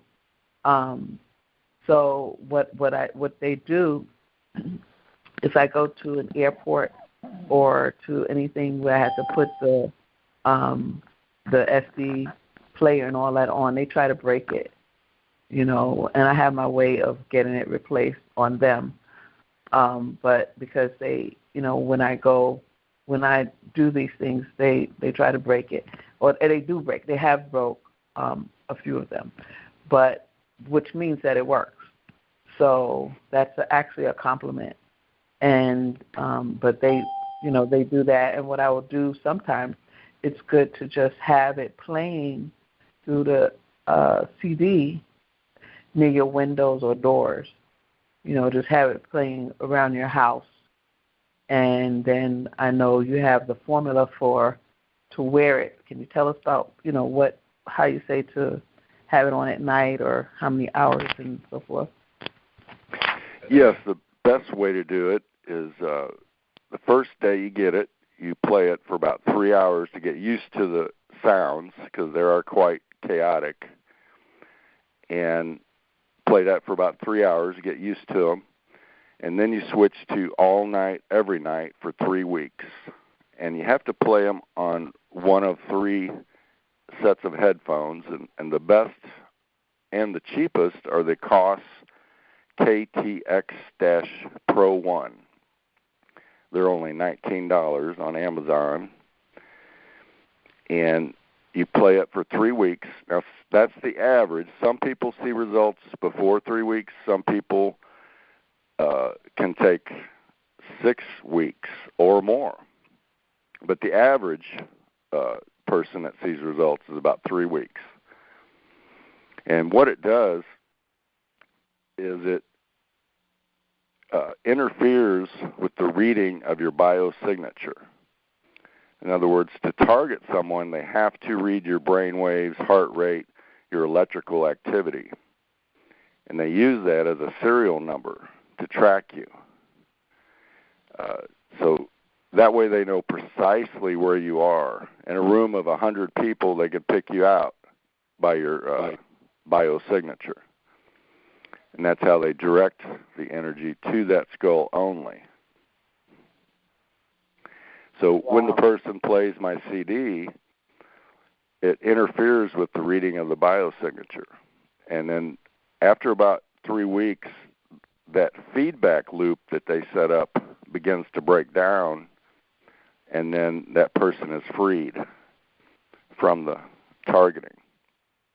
Now, once in a while, you may have to play it maybe once a week, once every 2 weeks as maintenance, because they will try to reconnect.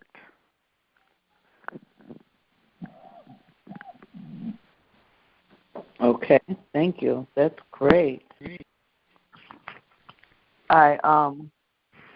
You also, so I'm sure there'll be lots of questions, so I'm gonna move to the next invention and then open up because I know people have questions for you, Dave, and I thank you for coming on. Thank you for sharing so earnestly with us.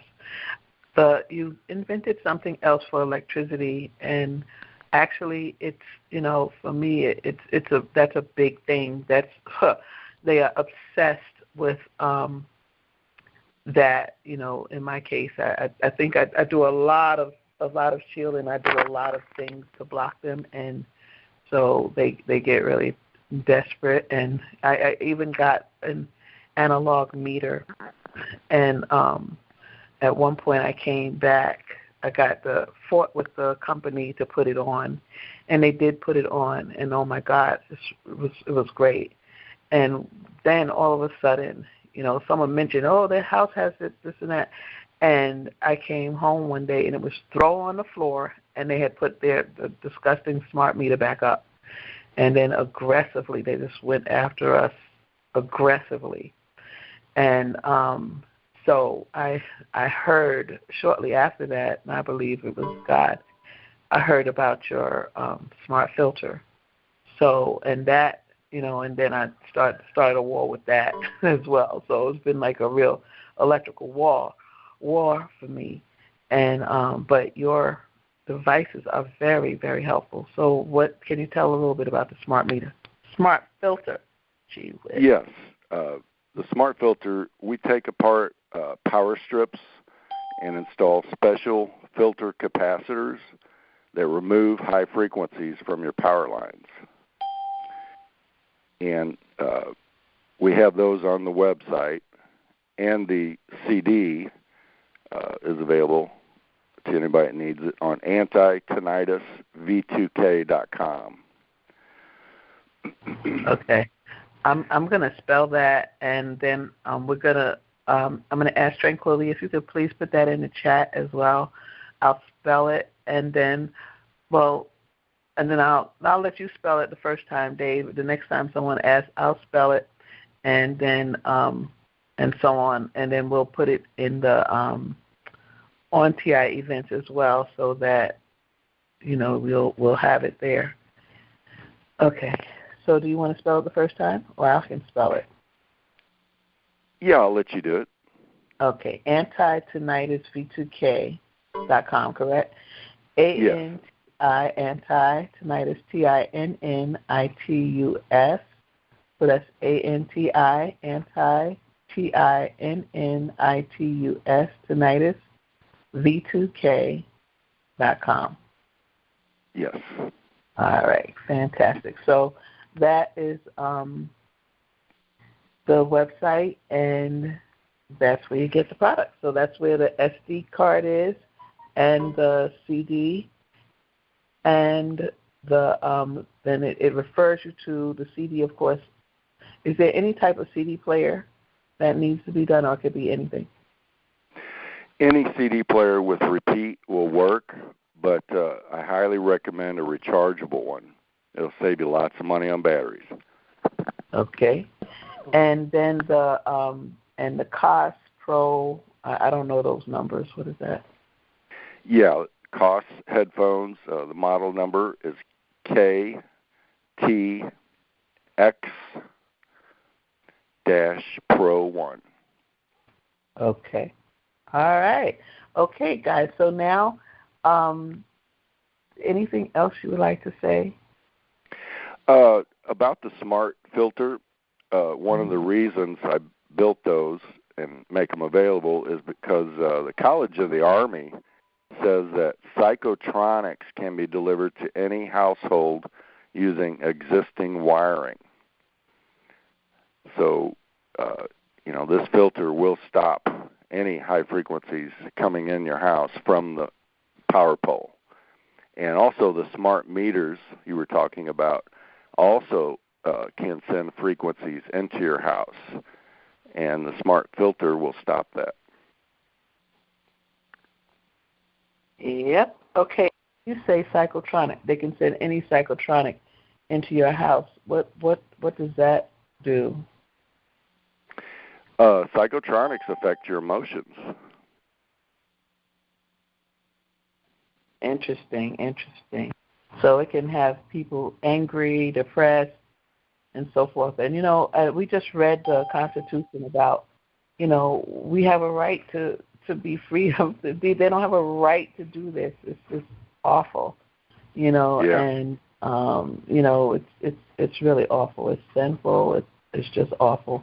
And I'm glad. I thank you for your ingenuity, your inventions that really interfere with these things, and it's just, they're priceless.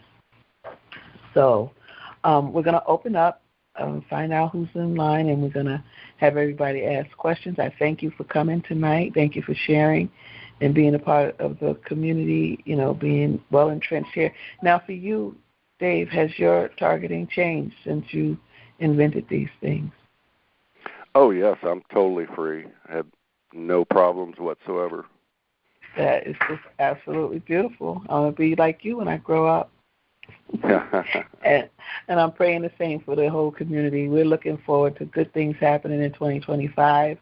My prediction is around February we're going to get a great relief. I'm really proud of what's happening and what's getting ready to happen with this change of regime. All right, so now we're going to open up to the TI community. Guys, it's your turn. Be respectful, be succinct in respect of our time. It is now 9:20 Central. That means 10:20 Eastern. And I always promise to get you guys to work with both eyes open, so let's try to do this as quickly as possible. All right. So, hi, first caller, please. Hi, Gaji. This question was, from earlier. It was about the graphene. Can you get rid of that? Okay, so the question the things that we mentioned, that were mentioned on the call, were things to get rid of the graphene. So the best way, as we heard from Dr. Anna, is the vitamin C and EDTA, right? And then also we heard today wheatgrass pulling through the teeth. We'll take it out of your mouth, and to have the wheatgrass in our body. You also heard about iodine, chlorella, Clelex, CHELEX, which we should see a holistic doctor about, as well as, oh my God, there was something else. The garlic, garlic and cilantro. Garlic and cilantro. And yes, I heard last week about bee pollen. And I've heard that a scientist told me it has to be organic bee pollen. Okay, and she's investigating that. All right? Thank you. Thank you. All right. Okay.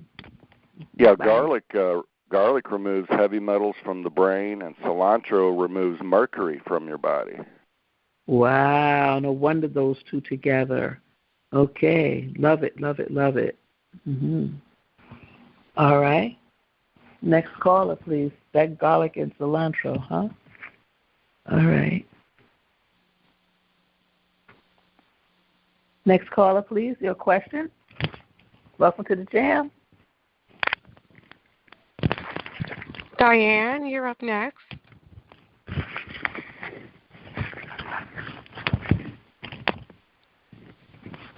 Okay, Tranquility. We can move on. Next caller, please. Hi. This is the first time I've called in. I'm from Vancouver. And, welcome, Vancouver.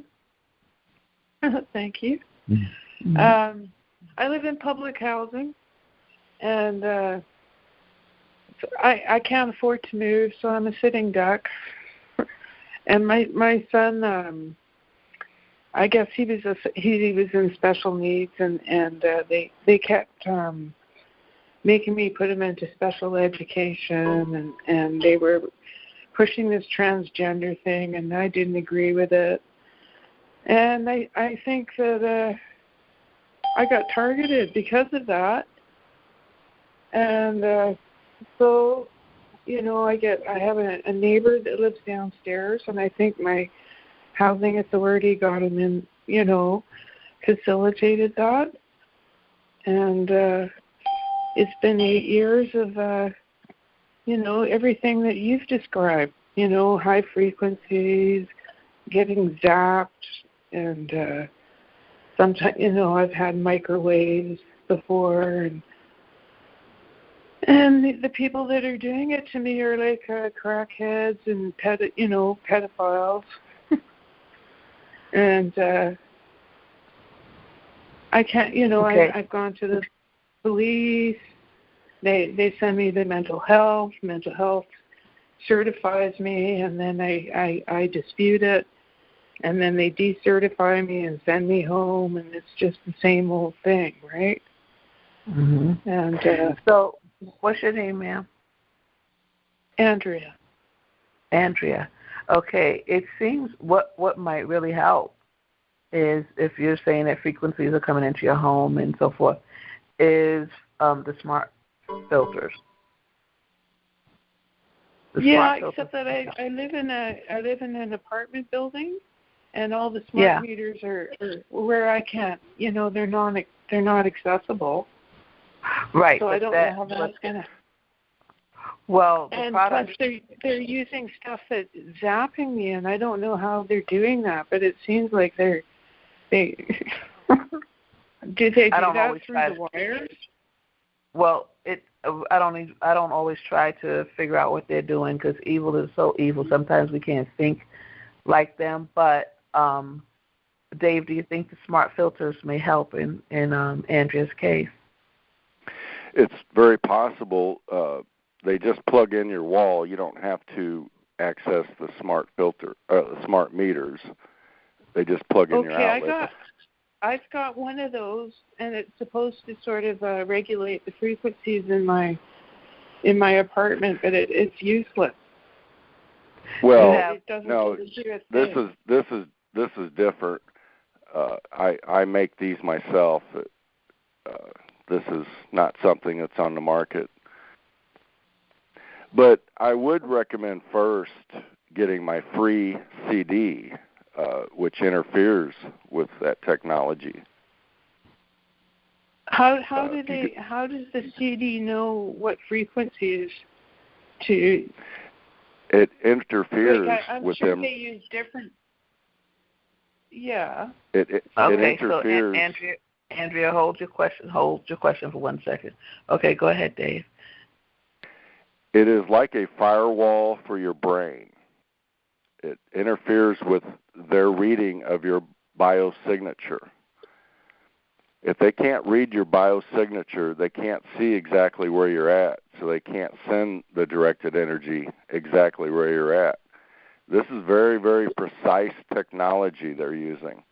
And if they lose the precision, they cannot send the directed energy to hit you. Okay, that's... Okay. All right. Thank you, Diane. Yeah. Thank you. I'm sorry, Andrea. How thank you for your question. much are you selling the CDs for? It's free except for shipping. I do have to charge $19 for shipping, but the CD is free. Oh, that's awesome. Okay, thank you. All right, so check on the site, antitinnitusv2k.com. Right on. Okay. All right, right on. Thank you, and all the best to you, Vancouver. Andrea from Vancouver. Thank you so much. Hello. Hi, GoGi. Hi, how are you?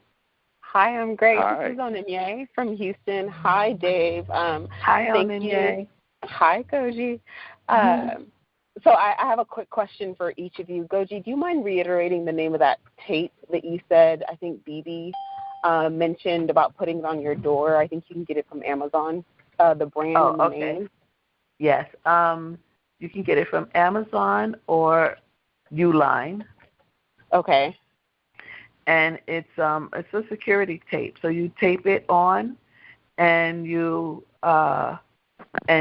tape it on. You put it on your lock. You put it on your door handle or wherever it's going to rip if they open it, and it will say void. So once it says void, that means it has been tampered with, and the police, if you call them, will then take a report. Because other than that, they try not to. They gaslight us, and they try not to take a report. But obviously something has happened if it says void, and so they will take a report. And before you leave, take a picture of, how you left it. Got it. And so the name of the tape itself? I think it's called security tape. Or security tape. You could put security tape and put void in there. And I found out also after I purchasing this that there's one that has no residue. So once you take the tape off, there'll be no residue underneath. Got it. Mm-hmm. Okay. And then really quickly for Dave. Dave, I purchased the smart meter, so thank you so much for creating them. I actually do notice a difference. Smart filter. With the smart filter. Sorry, not meter. Smart filter. You had instructions that said specified the placement next to not the meter, but your I can't think of the word right now. Breaker box. By your breaker box, exactly. And so I just wanted to know if you could clarify that for me, because I know 2 was supposed to kind of cover your entire space, right? But you have specifications as far as the breakers go. Yes. If you'll notice, there are a row of breakers on the left side of your breaker box and a row of breakers on the right side. Right. You want one smart filter plugged into an outlet that is ran to a breaker on the left, and you want the other filter plugged in an outlet that runs to a breaker on the right. Okay. And how would you know the exact location? Well, most breaker boxes are labeled. Yeah. If they are not, then what you'll have to do is plug in the one filter into an outlet and start turning off breakers until you see the light on the filter go off, and then you'll know which side the breaker is. Okay, I understand what you're saying. Okay. Yeah, I get it. So it's like if on the left side it says bedroom, then plug 1 meter earth filter into a bedroom outlet, and if on the right side it says living room, plug a filter on the living room. So got it. Okay, understood. Thank you so much. You're very welcome. Thank you, Onenye. And I have a question with that too, Dave. I had a question. I was out where I was staying. It was 2 floors, and so is there any specification if it's a 2-story or 3-story house? No, you just want to get the filters plugged in closest rooms to the breaker box. Okay, got it. Thank you. All right, next caller, please.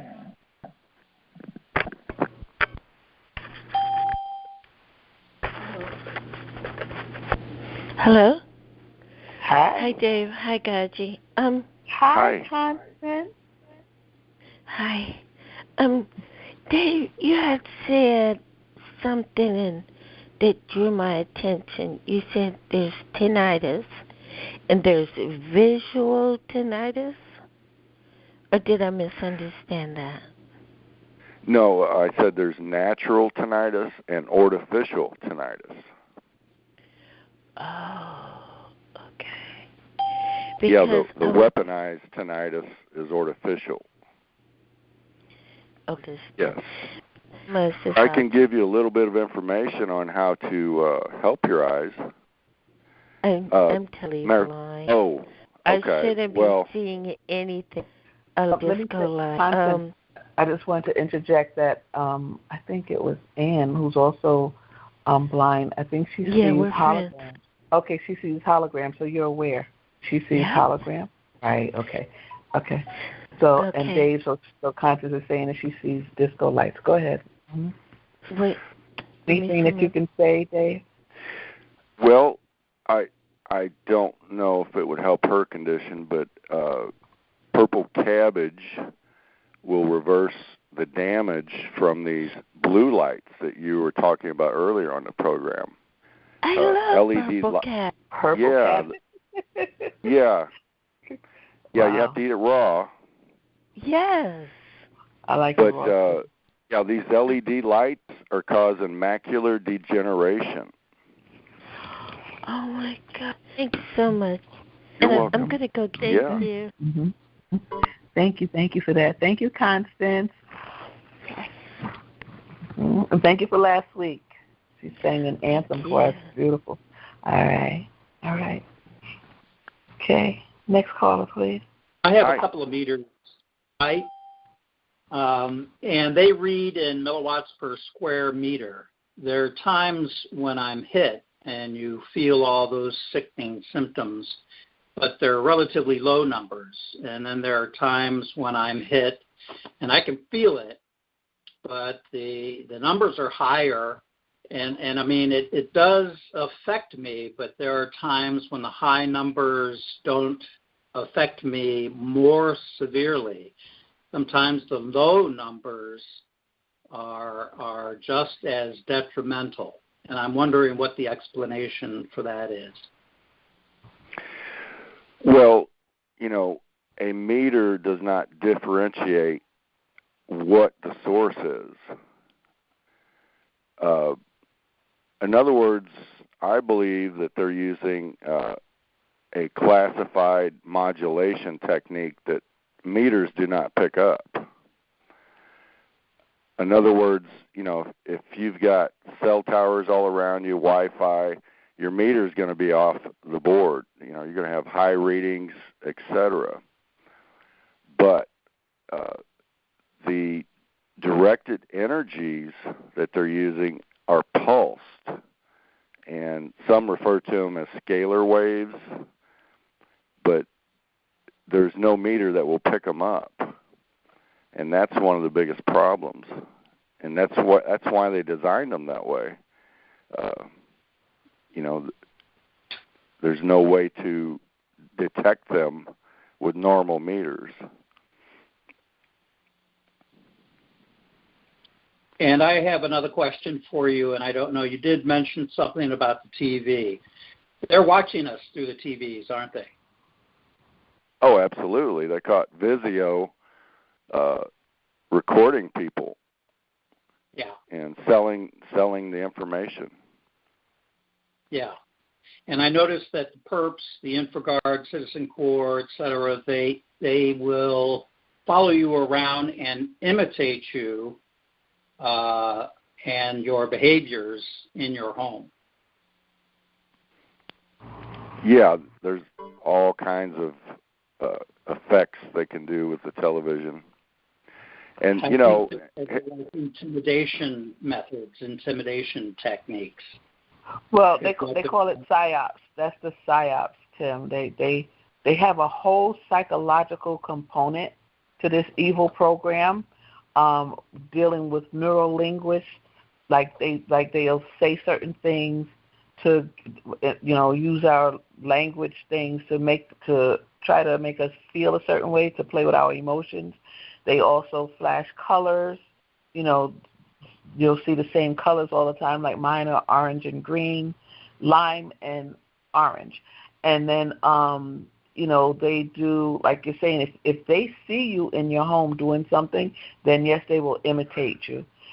I'll know if they see me based on what they do, and because they want you to know, because it's all about the psyops, the whole psychological component to the evil program.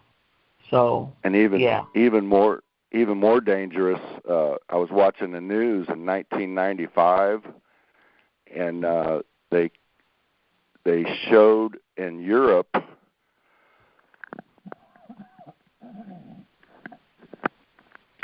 that joint U.S. military scientists and European scientists invented a non-consensual suicide chip. Now, I did some research, and I found out it wasn't a chip, it was a video.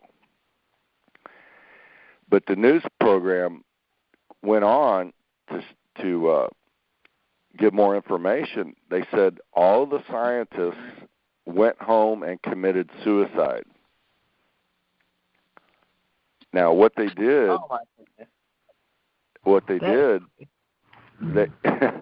they used the scientist invention on them to hide the evidence. In other words, these scientists invented a video that anyone that watches it immediately goes and commits suicide. Wow. So, probably the general said, hey, this is major, major, major. We need to hush, get all this hidden immediately. We have something really big. Play it for the scientists. They'll commit suicide, and they won't talk. They sure won't. Wow. So, yeah, they used it on their own people to get rid of the evidence. Mm-hmm. But which proves that it was subliminal, because the scientists obviously didn't know they were watching it. Right, because they would not have. Exactly. Right. Mm-hmm. But all the scientists went home and connected wires. They cut the cord off of lamps, and connected the wires, taped them to their wrists, and then plugged it in the wall. They all did it the same way? Yes. Wow. Amazing. Yeah, that was in 1995. Wow. Mm-hmm. Imagine how they perfected it more, Right. Okay. All right, Tim, did we answer your questions, sir? You did. Thank you, Dave. Thank you, GoGi. Thank you. Thank you for being here. Don't forget to email me. All right. Next caller, please. Hi, GoGi. This is Jen. Hi, Jen. I bought 2 of your CDs in the past, and perps actually hate it. And I don't know how they... Yes, they do. I don't know how they hurt the disc, but they won't play anymore. And I thought that in the beginning you listen to it in your home, you play it somewhere where you can hear it, but I thought you had to put headphones on and repeat it throughout the night after a certain amount of time. Is that still the way it works? Yes. You put it on repeat and play it all night for at least 3 weeks, sometimes 4 to 5 weeks. Now, you can add playing it in the day on a speaker. So, in other words, the more you play it, the faster it works, the better it works, but it works best if you play it all night, every night. Yeah, under the headphones. Yes, but you can play it on a speaker in the daytime, playing it on a speaker during the daytime. And so it's played on the KTS Pro 1? KTX. KTX. Yes. X. Okay, and I can get that on Amazon, I presume? Yeah, they're only $19. Wow. So, you know, Jen, the one that's played, the one that's played on the headphones, I guess it can be with a CD player. I use that with my SD card with the SanDisk player so that I can travel with it, you know, move around outside. But now maybe I'm doing this wrong, but I guess the question is then, Dave, with the CD player, can you put any speaker up to it? Because I put any speaker up to my CD player, and I use the SanDisk with the COS. So I guess I don't understand the question. Okay, so the CD player, the one where you use a CD, can you use any speaker or only the headphones? You can, well, at night you want to just use the headphones, but yeah, you can plug a CD player up to an amplifier that has a speaker. Right. Yeah. That's what, like a boom box or something. Right. Yeah. I tried playing the CD in my Bose, and they actually broke the Bose CD player. And then I have a cheap little ON. It's a radio CD player, you know, a handheld, and it got damaged. They damaged it in there. They fixed it so it would cut off. It wouldn't continue. So I'm a little confused as how I can play it so I can hear it. So well, you have to, Jen, you need to stop them from getting in your house. Right. I'm working on it. I'm working on it. Get some of the tape. Get some of the tape for the windows and doors, and you know that little window lock. And I mean, listen, guys, we're going to get reimbursed for all this shielding and all the money that we invested into these things that are just so that we can survive. So, you know, but you have to do what you have to do. What are you saying that I need to put up against the window? What? On the windows, you know that little thing, it's a little metal thing that has a little screw on it.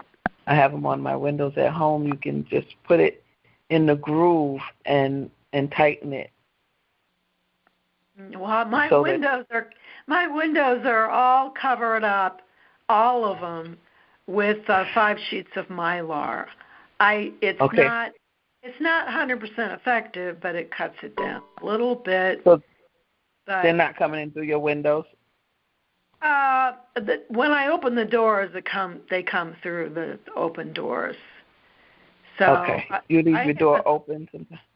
I have an odd existence. I mean, I'm living in the dark. It's very gloomy not to have sunlight come through, but that helps prevent me from getting hit.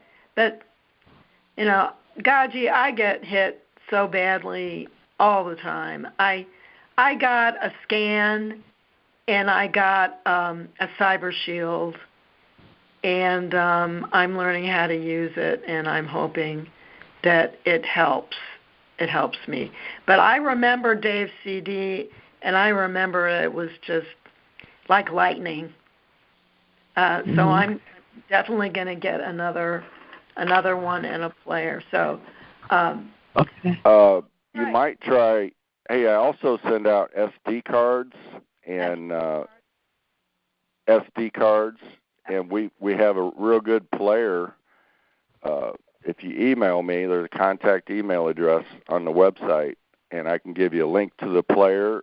And if you want, you can get the SD card from me, and it fits right in the player. It's real small, just fit in your pocket, and there's no moving parts.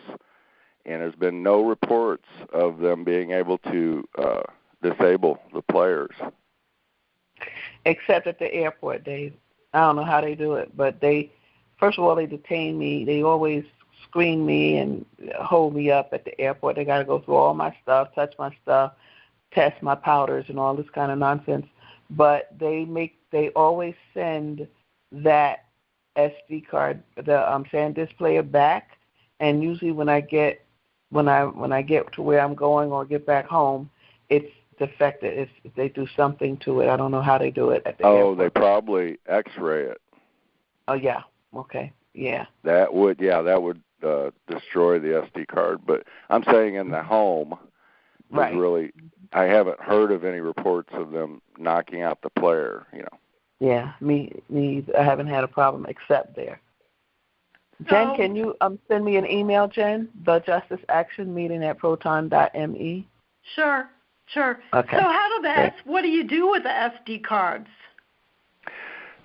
They fit into the Wave player. It's a little, and I can send you the link to the player. Yeah. If you email me. Okay, link to the player. Okay, that's super. And the battery, and it's rechargeable, and the battery life is 90 hours. Wow. Okay. And it's great to hear from another TI in Missouri. I don't know why I can't find other people here. It's very. You're in Missouri, Jen? Yeah, I'm Jen. Oh wow. Missouri, and Dave is in Missouri. So. Yeah. Okay. Well, right. God bless you. God bless you, Dave. Well, thank you. Thank you, Jen. Okay. Hi. Next caller, please. Hi. I think it's me. Hi. Hi, everybody. I've been targeted for a long time, but this is actually my first time on the call. So I wanted to ask Dave a few questions. What's your name, ma'am? What's your name? Oh, sorry. My name's Nancy. Hi, Nancy. I'm in Florida. Okay. Yeah. Okay. Real quick, just to go back to the blue light and the LED, is that like the LED lights that we just use like in our lamps and things, as well as the blue lights? Yeah, just a blue light in general disrupts sleep patterns. Now the LEDs, that people are lighting up their houses with are actually Class C laser devices. That's why they damage the eyes, cause macular degeneration. Wow. Okay. I only have 5% on my battery, so hopefully I can get through this. If not, I'll call back. So I live in a condo community on the 4th floor. I heard what you said about the breaker boxes. That's okay, right? Just go to my breaker box and then follow the instructions that you gave tonight? Yes. Okay. So, and you said the closest room to the box. So, like mine's in my bedroom. So, just the 2 closest rooms to that. Yeah, but make sure one is plugged into an outlet that leads to a breaker on the left side of your breaker box. There's a row of breakers on the left and a row of breakers on the right, if you look right at your breaker box. So one plugged into an outlet that leads to a breaker on the left, and then the other filter, you want to plug into an outlet that leads to a breaker on the right. Okay, so I need to purchase 2 then, right? 2 Yes, filters? it takes 2, yes. Okay, thank you. You're very welcome. Yeah, I have a couple more questions if that's okay. Okay. So you guys, you talked about all the different things coming into our house. So if I'm using your CD, I've been using it forever, for a long time, and I do use the SD card as well, but mine's not getting 90 hours. Does that mean I should get a new MP3 player? Well, I don't know if you have, it's a Finestec. What kind do you have? I don't know. Let me look real quick. It's yeah. You know what I do too, you guys? I have 3 of them, and I just constantly recycle them and charge batteries. It's called a SanDisk. Oh, a SanDisk. Yeah. Yeah. Those only have those only have 8 hours. Okay. Yeah, mine lasts through the night. That's it. Mhm. Okay. So which one is the one? I'm sorry. I just want to interject. Which one lasts 90 hours? What's it? It's a Finestec, but I can give you a link if you email me. Okay, I'll get it from you. All right. Thank you. Go ahead, ma'am. Okay. Thank you. My phone's only got 2% battery. So I could plug it in, but I didn't call in with the speaker engaged. So let me see. So I'm still getting heat. Heat, like my body heats up. So does that mean that's a different technology? Is that the microwave energy that neither one of these things that you help us with, Dave, would stop that? Or would that be something that this filter would be able to stop? I can't guarantee, exactly what they're using on you. I do know the filters will remove any high frequency from your power lines. Okay. And I guarantee that, but I can't. I don't know exactly what they're using on you. Okay. Yeah. Okay. I just wanted to make sure because I haven't got the. I didn't know about the filter, so I'm definitely going to be getting those. And I just wanted to say I'm really glad I came on this call tonight, and that also, Dave, I just. You might know me through email or something, but I don't know how many Nancy's you get orders from. But I just want to thank you so much because, I just don't know how to thank you enough because I don't think I would be here without the CD and the MP3. Yeah, I get letters all the time saying thank you, you saved my life. It's just a wonderful feeling to help people. Yeah, I don't really get relief by I use it every night and all day, off and on all day, every day. So I don't really get I haven't got broken away from it all. But with the MP3 player, it's very doable. Because I can, you can go around with it anywhere. People just think I'm listening to music. Yeah, yeah, exactly. Yeah. It's not like a tinfoil hat. Yeah, I feel like I just want to order 25 of them. Yeah. I'm obsessed. You already have 3. I'm a hoarder. That's hoarder. Let me recommend something, Nancy. Okay. If you haven't, I don't know if you heard me earlier, but to play them around your house, at your windows, because what I notice is when they get in, they do stuff that that disrupts them. So one time I had the SanDisk player. I just hung the headphones and stuff by the window, and they took they dropped it off, So when I moved it the next day, it wasn't dropped off. They would throw the SanDisk player on the floor. So so what I would say, put them around your windows and and doors and so forth. Mm-hmm. Okay, and thank you for the tape. The tape. That's how I'm so dependent on it, because I'm like, if the battery runs out or the disc breaks, super very dependent on these things. But thank you for the tape suggestion, because I did not know that either. Oh, good. Yeah, enjoy, have fun with it. Mm-hmm. Yeah. Mm-hmm. But I got to hang up because my battery's dying. I might call back once I get charged. But thank you for calling in. Yeah, thank you. It was good to talk to you. All the best. Okay, thanks so much, Dave.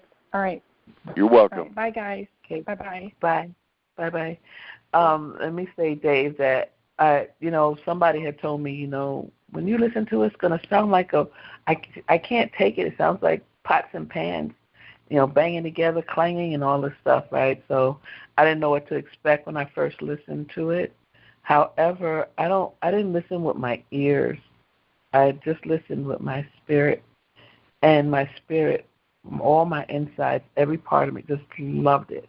It was like, yes, It's just like, so I couldn't, and I don't even hear it, but some other part of me hears it. But okay, next caller, please. Hi, David. I just want to ask: is the CD meant for people that have, only have V2K, or is it meant for everybody? It's meant for any targeted individual or anyone that hears phantom sounds, and it is causing neuroplasticity, which helps reboot neural pathways. So in general, it helps a lot of conditions, and also it is improving hearing. Many people, and this has been verified by doctors. They went to their doctors and told them they were on the sound therapy, and their hearing test improved. Okay. Also, my second question is, I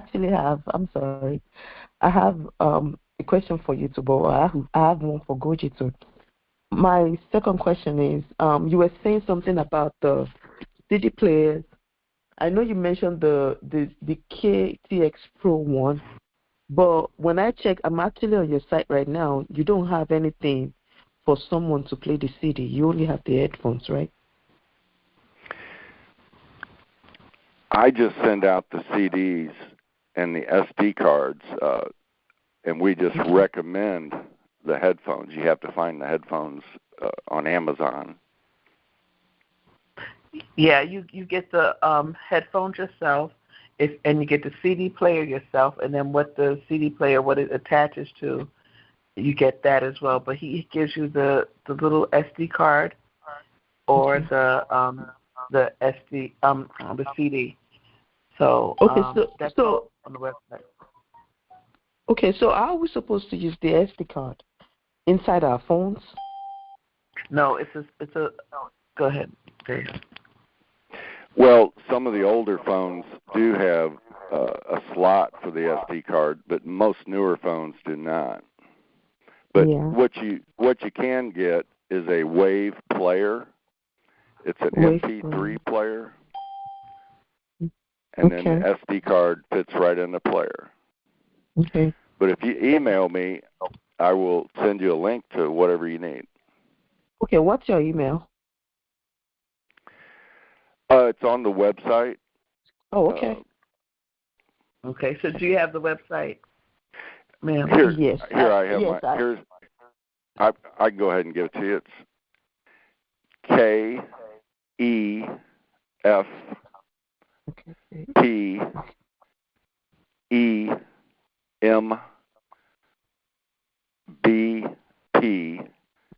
at protonmail.com. Okay. All right. Got it. Thank you. All right. But okay. It's also on the website under contact. Okay. Yes, I see it now. Thank you so much. My next question is for GoGi. It seems we're having the same kind of attacks. My main attack is from electricity, and you said something about you do a lot of shielding, but there was a time I spoke to Onye, and he said something about the breaker box. It was one of the questions I wanted to ask David, but he already answered it, because the kind of breaker box I have in my house doesn't have where you can plug the filter kit. Mm-hmm. So I just wanted to ask for your shooting tips, GoGi, like the shooting. You want to ask for the hundreds of shooting? I try. My method is I take everything and throw it up against the wall and see what sticks. That's what I've been doing since this whole program started. So there's no one thing. There's no water is great. You know, I use a bottle of water in the front, a bottle of water in the back. Meaning a bottle of water in the front on my chest and in the back. Yeah, I do that too. Okay. And so many things. One that just was mentioned on the call was castor oil on the eyes and in the eyes. You know, organic castor oil on the eyes. I was about to say that to that woman, because I have a few shooting tips for other people that has been, working great for me. But the castor oil is really good. It helps. Mm-hmm. Also, GoGi, I wanted to ask you, do you have a grounding mat? I do. I'm not using it right now, but because I didn't. The one that I was sent, I could not figure out how to use it. Actually, it's really easy to use, and my perps. Yes, it's $30 on Amazon. I sent an email to you. I don't know if you got it, even though you later said thanks. My perps hate that mat. When they were able to get into my home, they will unplug it from the wall. They will flip it up. Because it's not just a grounding mat. It also has a magnetic field in it. Okay. So yes, that's something I would recommend. Okay. Thank you. Email me the Justice Action meeting at proton.me and remind me about the mat, and I'll try to check it out. Thank you so much. You're welcome. Thank you for supporting me. Mm-hmm. You're welcome. Okay, I'm going to have to move on because there's still a lot of questions in queue, and it's getting late, everybody, and you guys have to work tomorrow. So we're going to pull down now, and I'm going to try to keep just one question, and let's be quick about it so we can move smoothly, and hopefully we can. Hi. Hello. Hi, everyone. I thought you can hear me, but apparently not. No, I thought the other person was still on. But thank you. That's Tranquility doing what I asked her to do. Keep moving the call. So we're moving the questions. Go ahead, ma'am. Your question is. Yes, I heard everybody speaking about the frequencies. I don't have that. I've been targeted by my Psycho X, and with the help of the police, they infiltrated all my devices, and how everyone's dealing with that part of the system of this situation with being hacking. Oh my God! Yes. It's continual. I don't know if you have anything, Dave. You might have something to say since you did repair TVs at one time and take things apart. Maybe you can shed light on the hacking, but it is continual, my dear. It's continual. Yeah. Everybody's like, well, just get a burner phone. I'm like, I bought several burner phones, and they were all hacked before I even left the store. Mhm. Okay. Because he has the people at the store working with them. Oh yeah, that's why the FISA Section 702. We have to get rid of that because they can they get everything based. They can talk to these communications or telecommunications places and get our information and interfere and do everything. If they flash, I'm just assuming they flash a badge and show them we're on the list, or I don't know how they do it, but that 50702. Yeah. Mm-hmm. Exactly, because on the receipt, I bought a new Wi-Fi, like a portable Wi-Fi and a new phone. Mm-hmm. And on the receipt, it had my ex's email and phone number. I told the person, I'm being stalked. This needs to be kept confidential. And he sends it to this guy. I'm like, how did you get his email, and why is it on here? He sent the pen, the Wi-Fi pen, everything. Mm-hmm. I recorded it. And I'm just like, what are you doing? Why would you do that?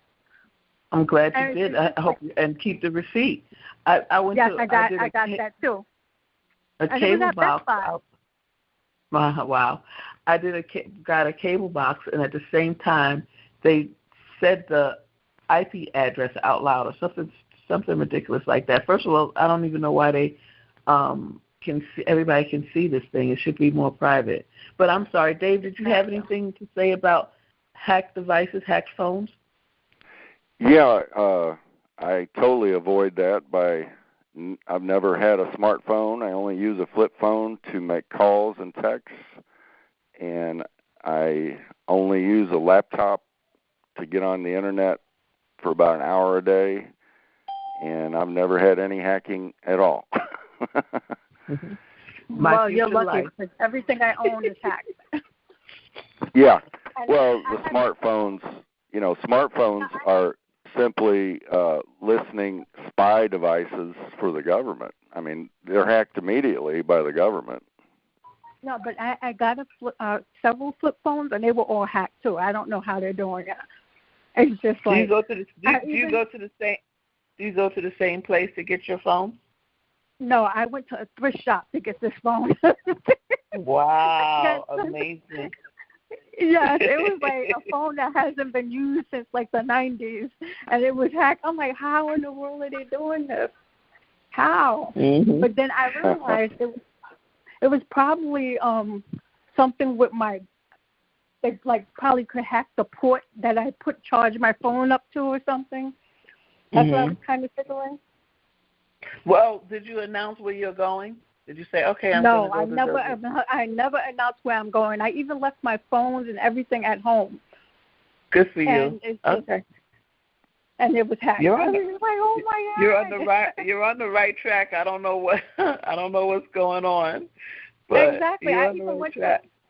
I even went to a person's house and used their, like a random person. I went to their house and used their they had still had a landline phone. And they entered, and then right after I got off the phone, the phone rung, and I picked up. And the person was like, "Oh, okay, I would like chicken wings and pork fried rice and barbecue wings." I'm like, "What?" They were repeating the order I just placed at the Chinese restaurant. I'm just like, "Oh my God!" Wow, that's disgusting. Disgusting, and they were laughing. I'm like, "Wow, he got me locked in so bad." I realized the whole 12 years I was with him, he was stalking me the whole time, and that's why all my devices are so heavily, hacked, because he hacked them over the years. He's embedded so deep in them. I'm sorry, we have to run because I have to move the line a little quicker. So Thank you so much. I enjoyed talking with you, and everybody else. I'm sorry. Okay, thank you for supporting the J.A.M. Everybody else, one question, and then we're going to mute you so that Dave can answer. But we're not going to have as much going back and forth because it's late and folks got to get to work. So let's go. Come on. This is our speed Q&A. Hi, how are you? Hi. Hello. Oh, okay. First, this is Karen in New Jersey. I want to say the company that sells the security labels is Nova Vision in Bowling Green, Ohio. And so you can Google that, and you can, the phone number is on their website. Nova Vision. Nova Vision. Nova Vision. And I buy like 100 labels at a time, and they're about, with shipping, it comes out to about $44. But anyway, sometimes they'll send you free samples so you can figure out exactly what kind of label you want. Thank you. Okay, now I bought your CD, Dave, 3 years ago, and the player I bought it was defective. So then it sat there, and then recently this year I just bought your I got the SD card and the Finestec MP3 player, and it kept saying no. It kept saying no card. I couldn't get it to play, and then it just turned off even though it was fully charged. The battery charged. It just couldn't get it. So I took out the old CD and I put it in this CD player that I had sitting around, and it says no disc. It will play other CDs, but it won't play yours. Now, do you think? So I'll have to order a new CD, I guess. But do you think they can remotely erase your CD? No, I don't think they can. Now, the CD players, they're very problematic. You know, the lens can get dirty. It has moving parts that can mess up. You know, CD players have a lot of problems in general, but this one is used anyway when I picked up the garage, so I'll get a new one. Yeah. I should get a new CD also, probably. Right. Yeah. Okay, I'll do that. Can I ask you though? Do you think that Trump is? It sounds very promising. Do you think that he will actually be able to do anything about this program? He and Tulsi Gabbard, and also I was thinking, I wonder if they're going to try and take some people out before they get prosecuted or before they, something happens. Oh, you talking about, go ahead. Mm-hmm. I believe he really wants to do good for this country, and they've already shot him once. I hope he's able to do something to stop this torture program. Right. Yeah. Thank you, Karen. Thank you, Karen. Thank you for coming on the J.A.M. And I have to say my answer is a full-fledged capital Y, capital E, capital S. I say get ready, be hopeful, be encouraged. Yes, it's going to happen. It's going down. It's over. That's my response. All right, but thank you for joining the J.A.M. Next caller, please. Hi, Dave. Hi, GoGi. Hi. Hi. I had a question about the filters. Now, on my breaker box, I only have everything's going one way. There's no two rows, one on the left, one on the right. So how do I know? Should I just put one in one room on the left, on the east side, and one on the west side of my house? If you only have one row of breakers, then I would just put, the two filters closest to the breaker box. Oh, okay. Two rooms that are closest to the breaker box. Okay. And sorry, just one more question. I was on another call, and Anna Toledo said to turn off. She turns off the breaker in one room, where she sleeps. So I did that, and oh my God, it worked. For 2 days, I could sleep, and they weren't shooting me in the middle of the night or putting a wave on my head. But on the third day, I don't know what they did, but now they're able to still send direct energy weapons at me. So how can they send a weapon at me when there's no electricity flowing through the wire? Well, they don't always use electricity. There's other ways. Yeah, they usually have 2 to 3 different ways that they can pick. Mhm. Oh, but I mean, it's the same thing that they're doing. They can just hit me with direct energy, but they can't use the I don't know, you call it scalar wave, but the wave that they put on my body. That's the thing that keeps me up all night. But they can't do that, but they can shoot me with a direct energy hit. Yeah, there are different ways, different weapons, different things that they can do. So when you counter and you do block out something, they'll do something else. So, have you tried my CD? Oh, I have it on right now. I wear it all Okay. the time, but they shoot me in the head. Like I'm in my car right now. I just left Lowe's, and they're like hitting me. They'll hit me in the head. I guess when things are working, they'll try to reactivate that device in my head by hitting me with a direct energy hit. How long have you been using it? A long time. Okay. I think probably this whole year. And have you used it overnight for 3 weeks? Consecutively? Not consecutively. Most nights. That's the problem. Most nights. Yeah. It's so hard. No, but are you using the costs? Are you using the right headphones? Right. I have the cost headphones, and I have a MP3 player that plays all night. Okay.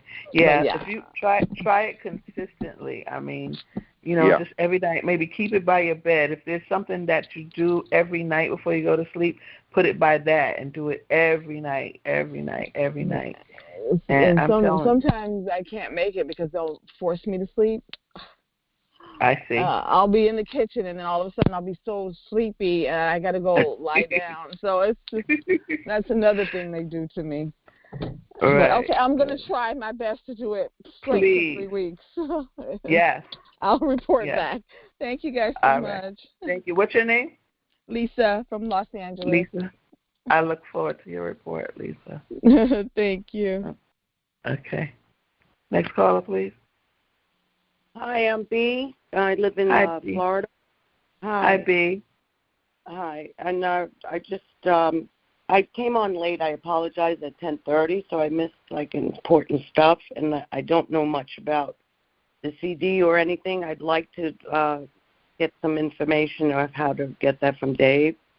I think I missed your email, but you said it's on the website. The website. Did you get the website information? I don't know if I have the right spelling of it. I came late to it, kind of. The website. Or your the website. Go ahead. No, your email, so I can get the information from you. Okay. Well, the website. Have you got a pen? I do. Yes. Okay. It is ANTINITUSV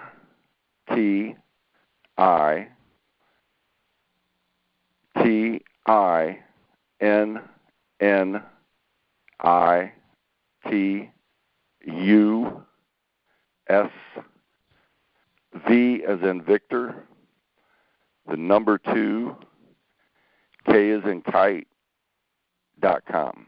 AntiTinnitusV2K.com. Thank you.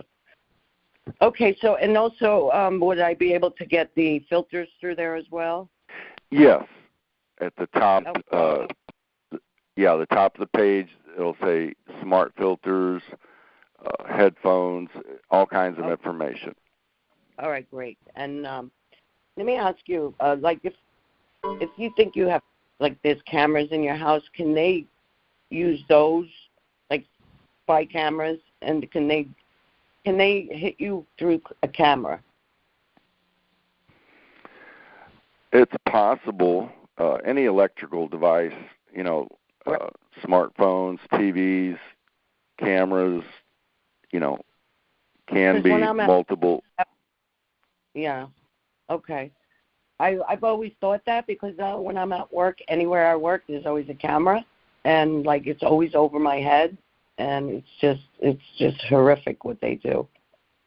But I've had some really bad experiences with the InfraGard and the Citizens Corps and the Neighborhood Watch. I mean, they literally have ran me off the road many. And then there was 4 car accidents in a period of 5 months. So, and I know that they are responsible for those actions. And, the thing is, I was a taxi driver in New York, and I was told by a police officer, he pulled me aside and he told me to start videotaping, taking plate numbers and all that. So in my travels, what I found was that these vehicles that were involved in these running me off the road and all that was parked at the FBI building because I went there to try to report this, not knowing much of anything. And the same thing by the police departments. So that's part of my experience when this began. And, yeah, I think it's based on retaliation. So, but I definitely need these items because this has been going on for over 5 years. So, you know, I've signed up with Targeted Justice, and I've had one conversation with Anna Toledo. But, you know, there's so much that has happened. I'm wondering at the end of all this, like, what do we do at the end? Do we hire attorneys? Do you know, like, because there's so many things that is just such a violation with crimes. What's your name, ma'am? Beatrice. Beatrice. Yeah. B. We're gonna have fun deciding which attorney to let represent us. Okay, because it's. I mean, if you think about the 9/11, they put money aside, and then you just ask any of them. They start putting ads out and so forth to let you know that there was money available, and and then there's going to be so many different cases. There's going to be lawsuits for Havana syndrome. There are going to be lawsuits for gang stalking and for psyops and for experiment. And I mean, it's going to be such a different. It's going to be a slew of cases. And I don't know if they're going to lump everything together just for the targeted person or whatever they're going to call us. Unacknowledged access program I've heard lately, and whatever they call us. But it's important to keep your log, keep all your information down about, with dates, times, direction you're going, with all the specific information you can. And also it's important to, oh my God, I knew I was it just ran out of my head, but pictures, videos, and your damages. Keep record of your damages, what you spent, what you spent on shielding, what you spent if you had to move, if you lost a job, that you would have retired at every year, the salary that you would have gotten each year. There's so many things that you're going to be able to reclaim. So make sure you do these things. Yes, I have been keeping notes, and I have files like you wouldn't believe. Great. But yeah, there's a lot there for sure. Yeah, that's what we're going to be doing.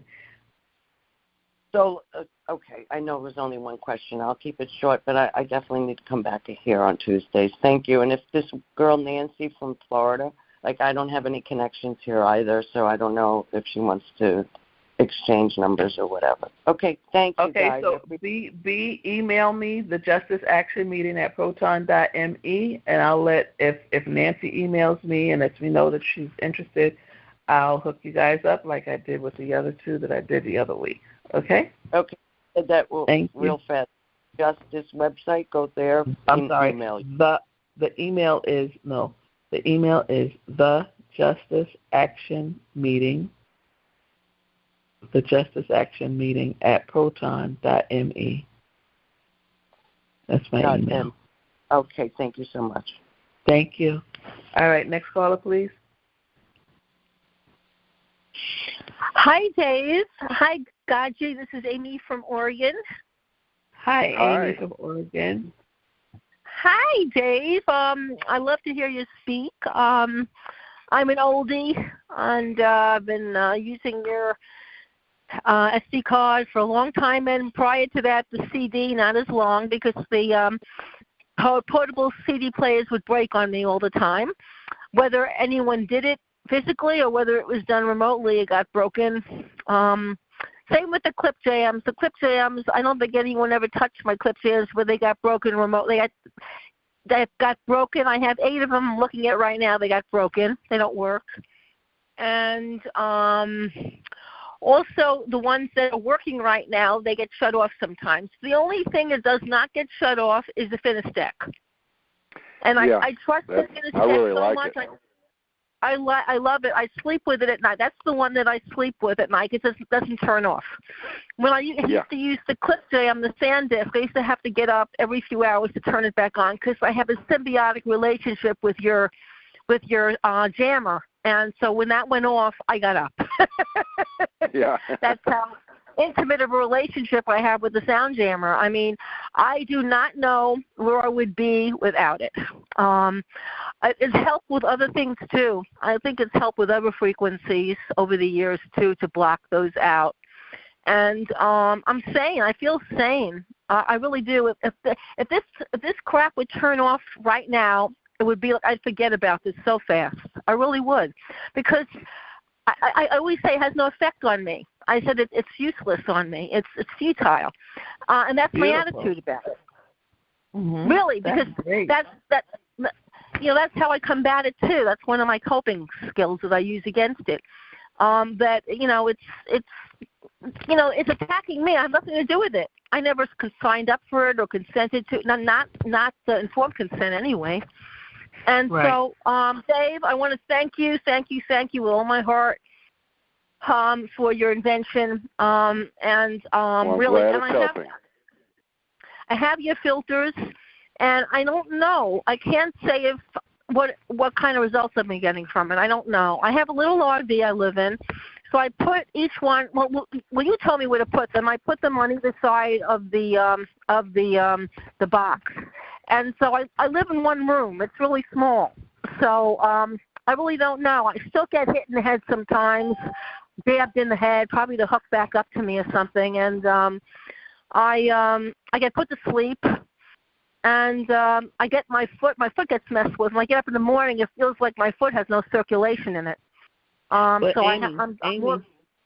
Amy, you mentioned. I'm sorry to interrupt you for a minute, you mentioned that you put the smart filters on each side of the breaker box, but it's not exactly to be on each side of the breaker box. It's to be on each side of a fuse that goes to one side of the house of your RV, and a fuse that goes to the other side of the RV. Do you know what I mean? I only have one box. It's under my bed. It's like I have a bed that goes up. An RV only has 110, so there's only one row of breakers in an RV. I see. Yeah, it's a different situation than a house. All right. Okay, we're talking Yes. Good. Okay, got it. So I don't know. I really don't know, Dave. I'm not sure what the benefits have been coming to me. I don't know. I don't know. But you sound great. You sound absolutely wonderful. You sound positive, and that you can, once this is done, you're going to walk out of here just like as if nothing touched you. Oh, yeah. That's beautiful. All right, well, I want money. I want money for all my suffering, and all the money that was made on me. So I want a lot of money for that. I want billions of dollars. Beautiful. Because I was marketed since I'm young. It's not just 20 years. It's 20 years plus decades for me. Yeah, most of them. And so, yeah, it's just it's just incredulous. And so anyway, but I'll tell you what helps me a lot. I go in nature every day. It rains. It's in Oregon. It rains here in Oregon a lot. So it rains and it's in the 40s, and I go out and take my dog with me, and we walk in the woods in the rain, and I have my gloves on and my raincoat on, and that's what helps a lot too. Being out and rain is a great shielder. It's water, so being out in the rain is very, very helpful. And that's why I love the rain here. I wouldn't want to move because the rain is a great shielder. Okay. Thank you. And so that's what helps me a lot too. Walking every day with my dog for miles. I walk miles and miles and miles every day, and I'm not saying I walk fast, but I do my best to keep a speed of some good pace up.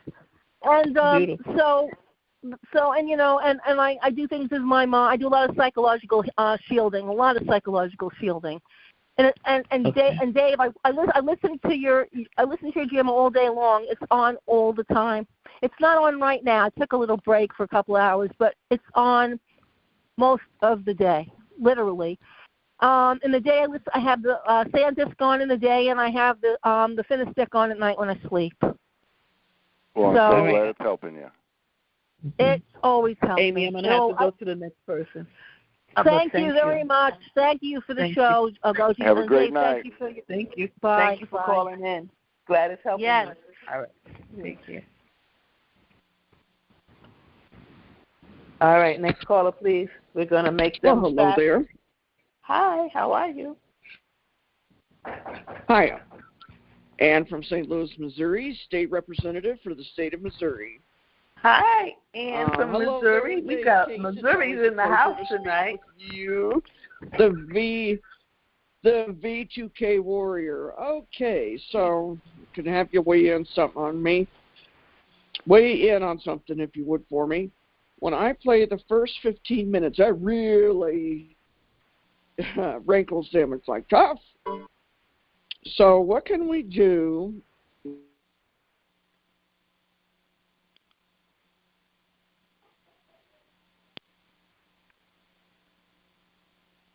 Is it me or do we hear her? Ann, did we lose you?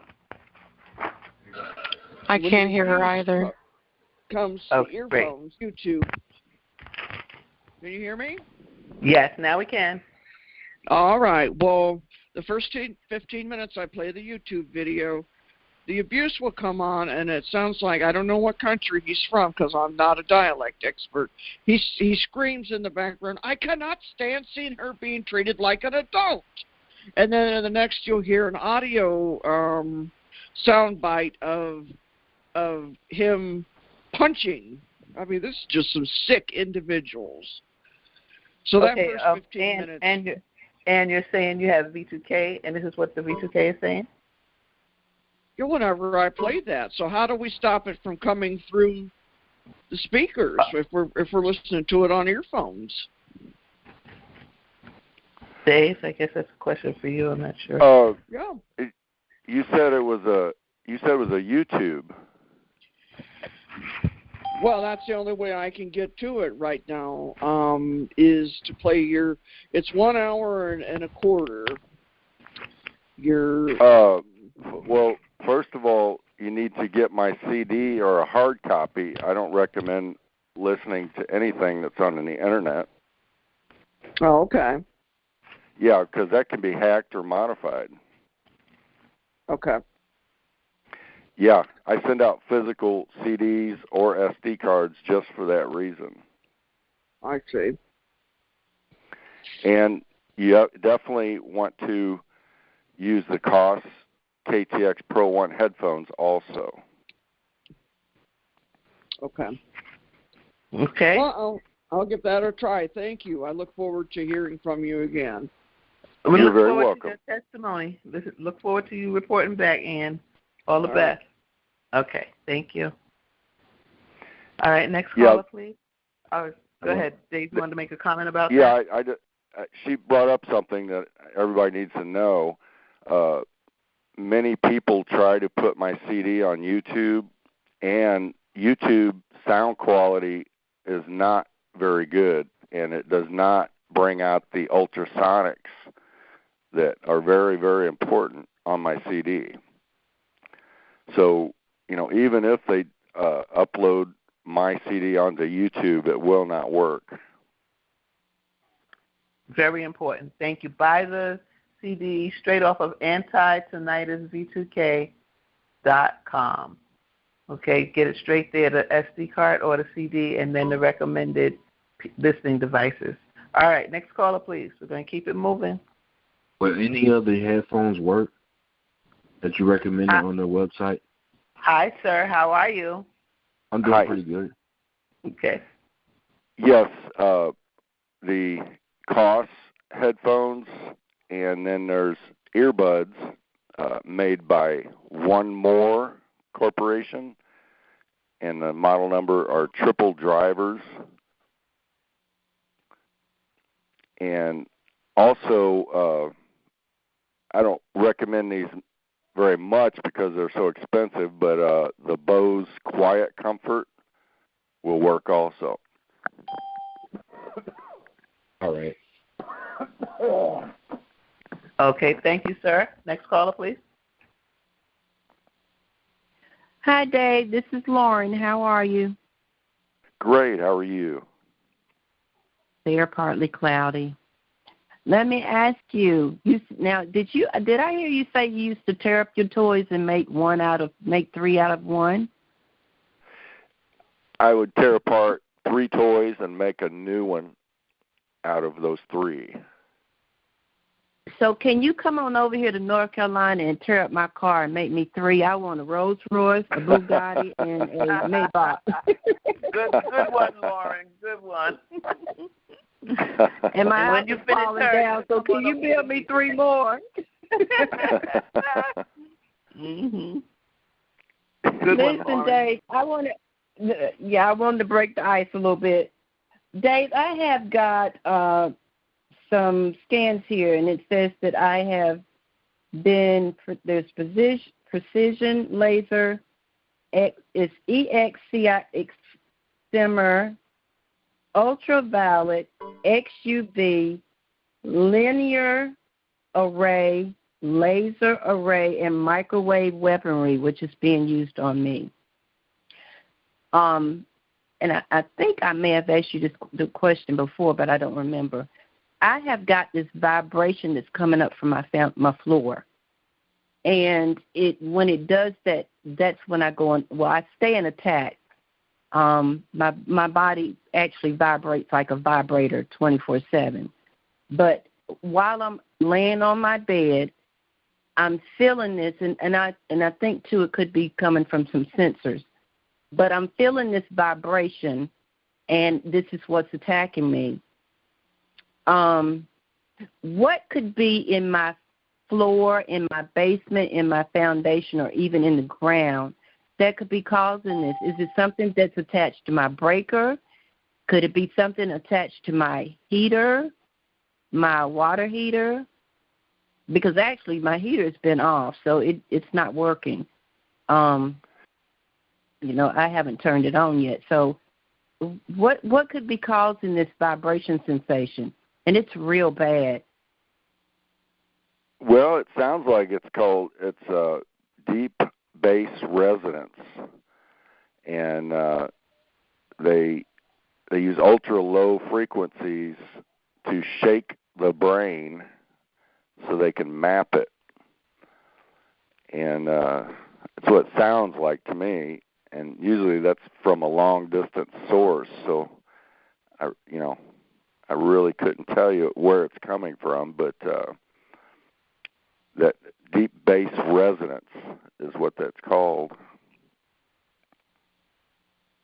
Are you saying deep bass, BASE resonance? Yes. And what does that mean now? It's a technical way to shake the brain. It slightly shakes the brain back and forth, and then they're able to read or map the brain that way. So it's not just shaking my brain, although it's shaking my entire body.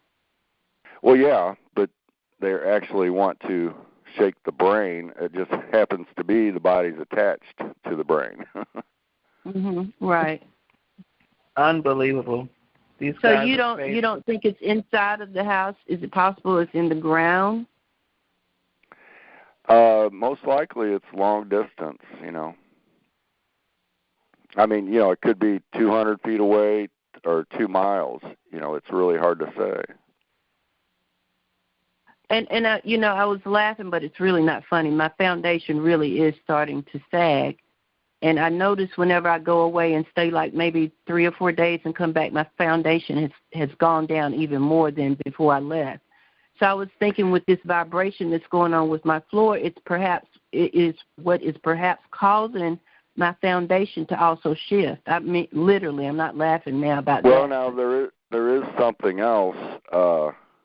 I don't know what state you're in, but down in the southern states, I believe it was Arizona, the military was called in because the residents were hearing a low vibration, and the military actually measured it, but they couldn't tell the source.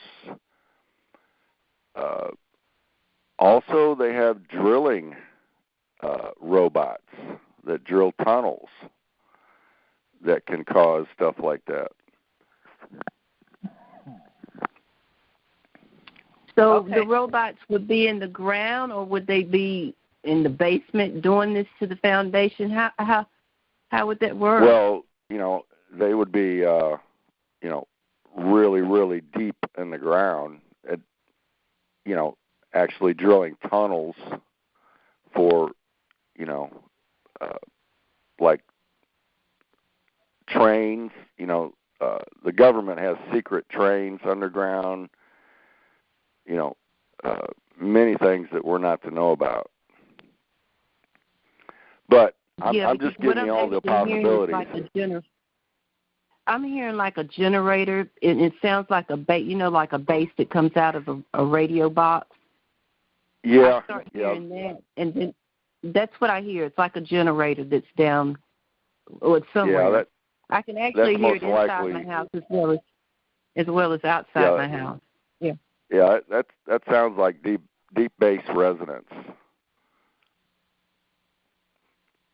Yeah. Is that something you can email me with some information, or can I look that up on the website?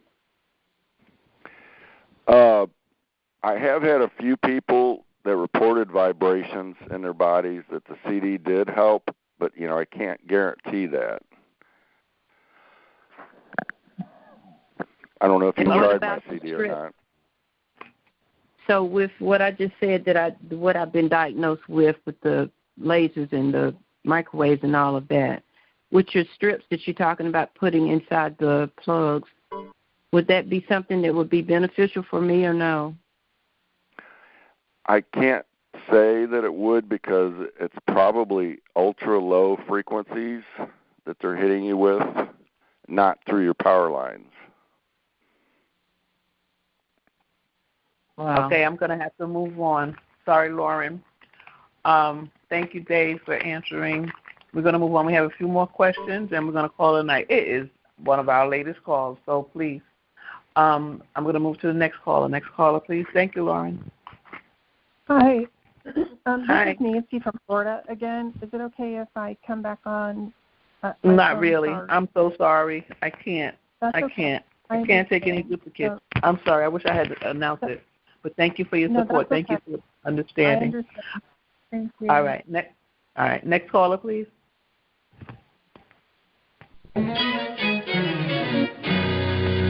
Beautiful. We have cleared the line. Dave Case, thank you so much for your patience. Thank you for your humility, your ingenuity, and your creation. We're going to open up and let everybody just thank you. Everybody, please continue to register for we're going to the inauguration to raise our voice. We're also going to, on February 6th, I believe the guys had an announcement. I don't know if anyone is here to announce, Major P. Roger, or if they left because it is very, very late. But on February 6th, we're going to be boots across America for the Capitals, at the Capitals. And Gaji? Yes. They are still here. Okay. Does someone have a quick announcement while everybody is here?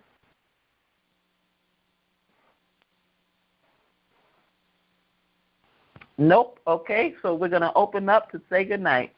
Don't forget to vote again to nominate Dr. Bear, Anna Toledo for positions with the Trump administration. And also there's a letter that is being requested for the Supreme Court so that we can make sure that the lawsuit is heard for reconsideration. Check it out on targetedjustice.com. And thank you for being here on the J.A.M. Let's go. Open up. Let's say goodnight. Thank you for joining the J.A.M., everybody. Thank you, guys. Good night. And thank you for all the support. Thanks, Thank you. everybody. Good night, Gaji. Thank you. Good night. My pleasure. Okay.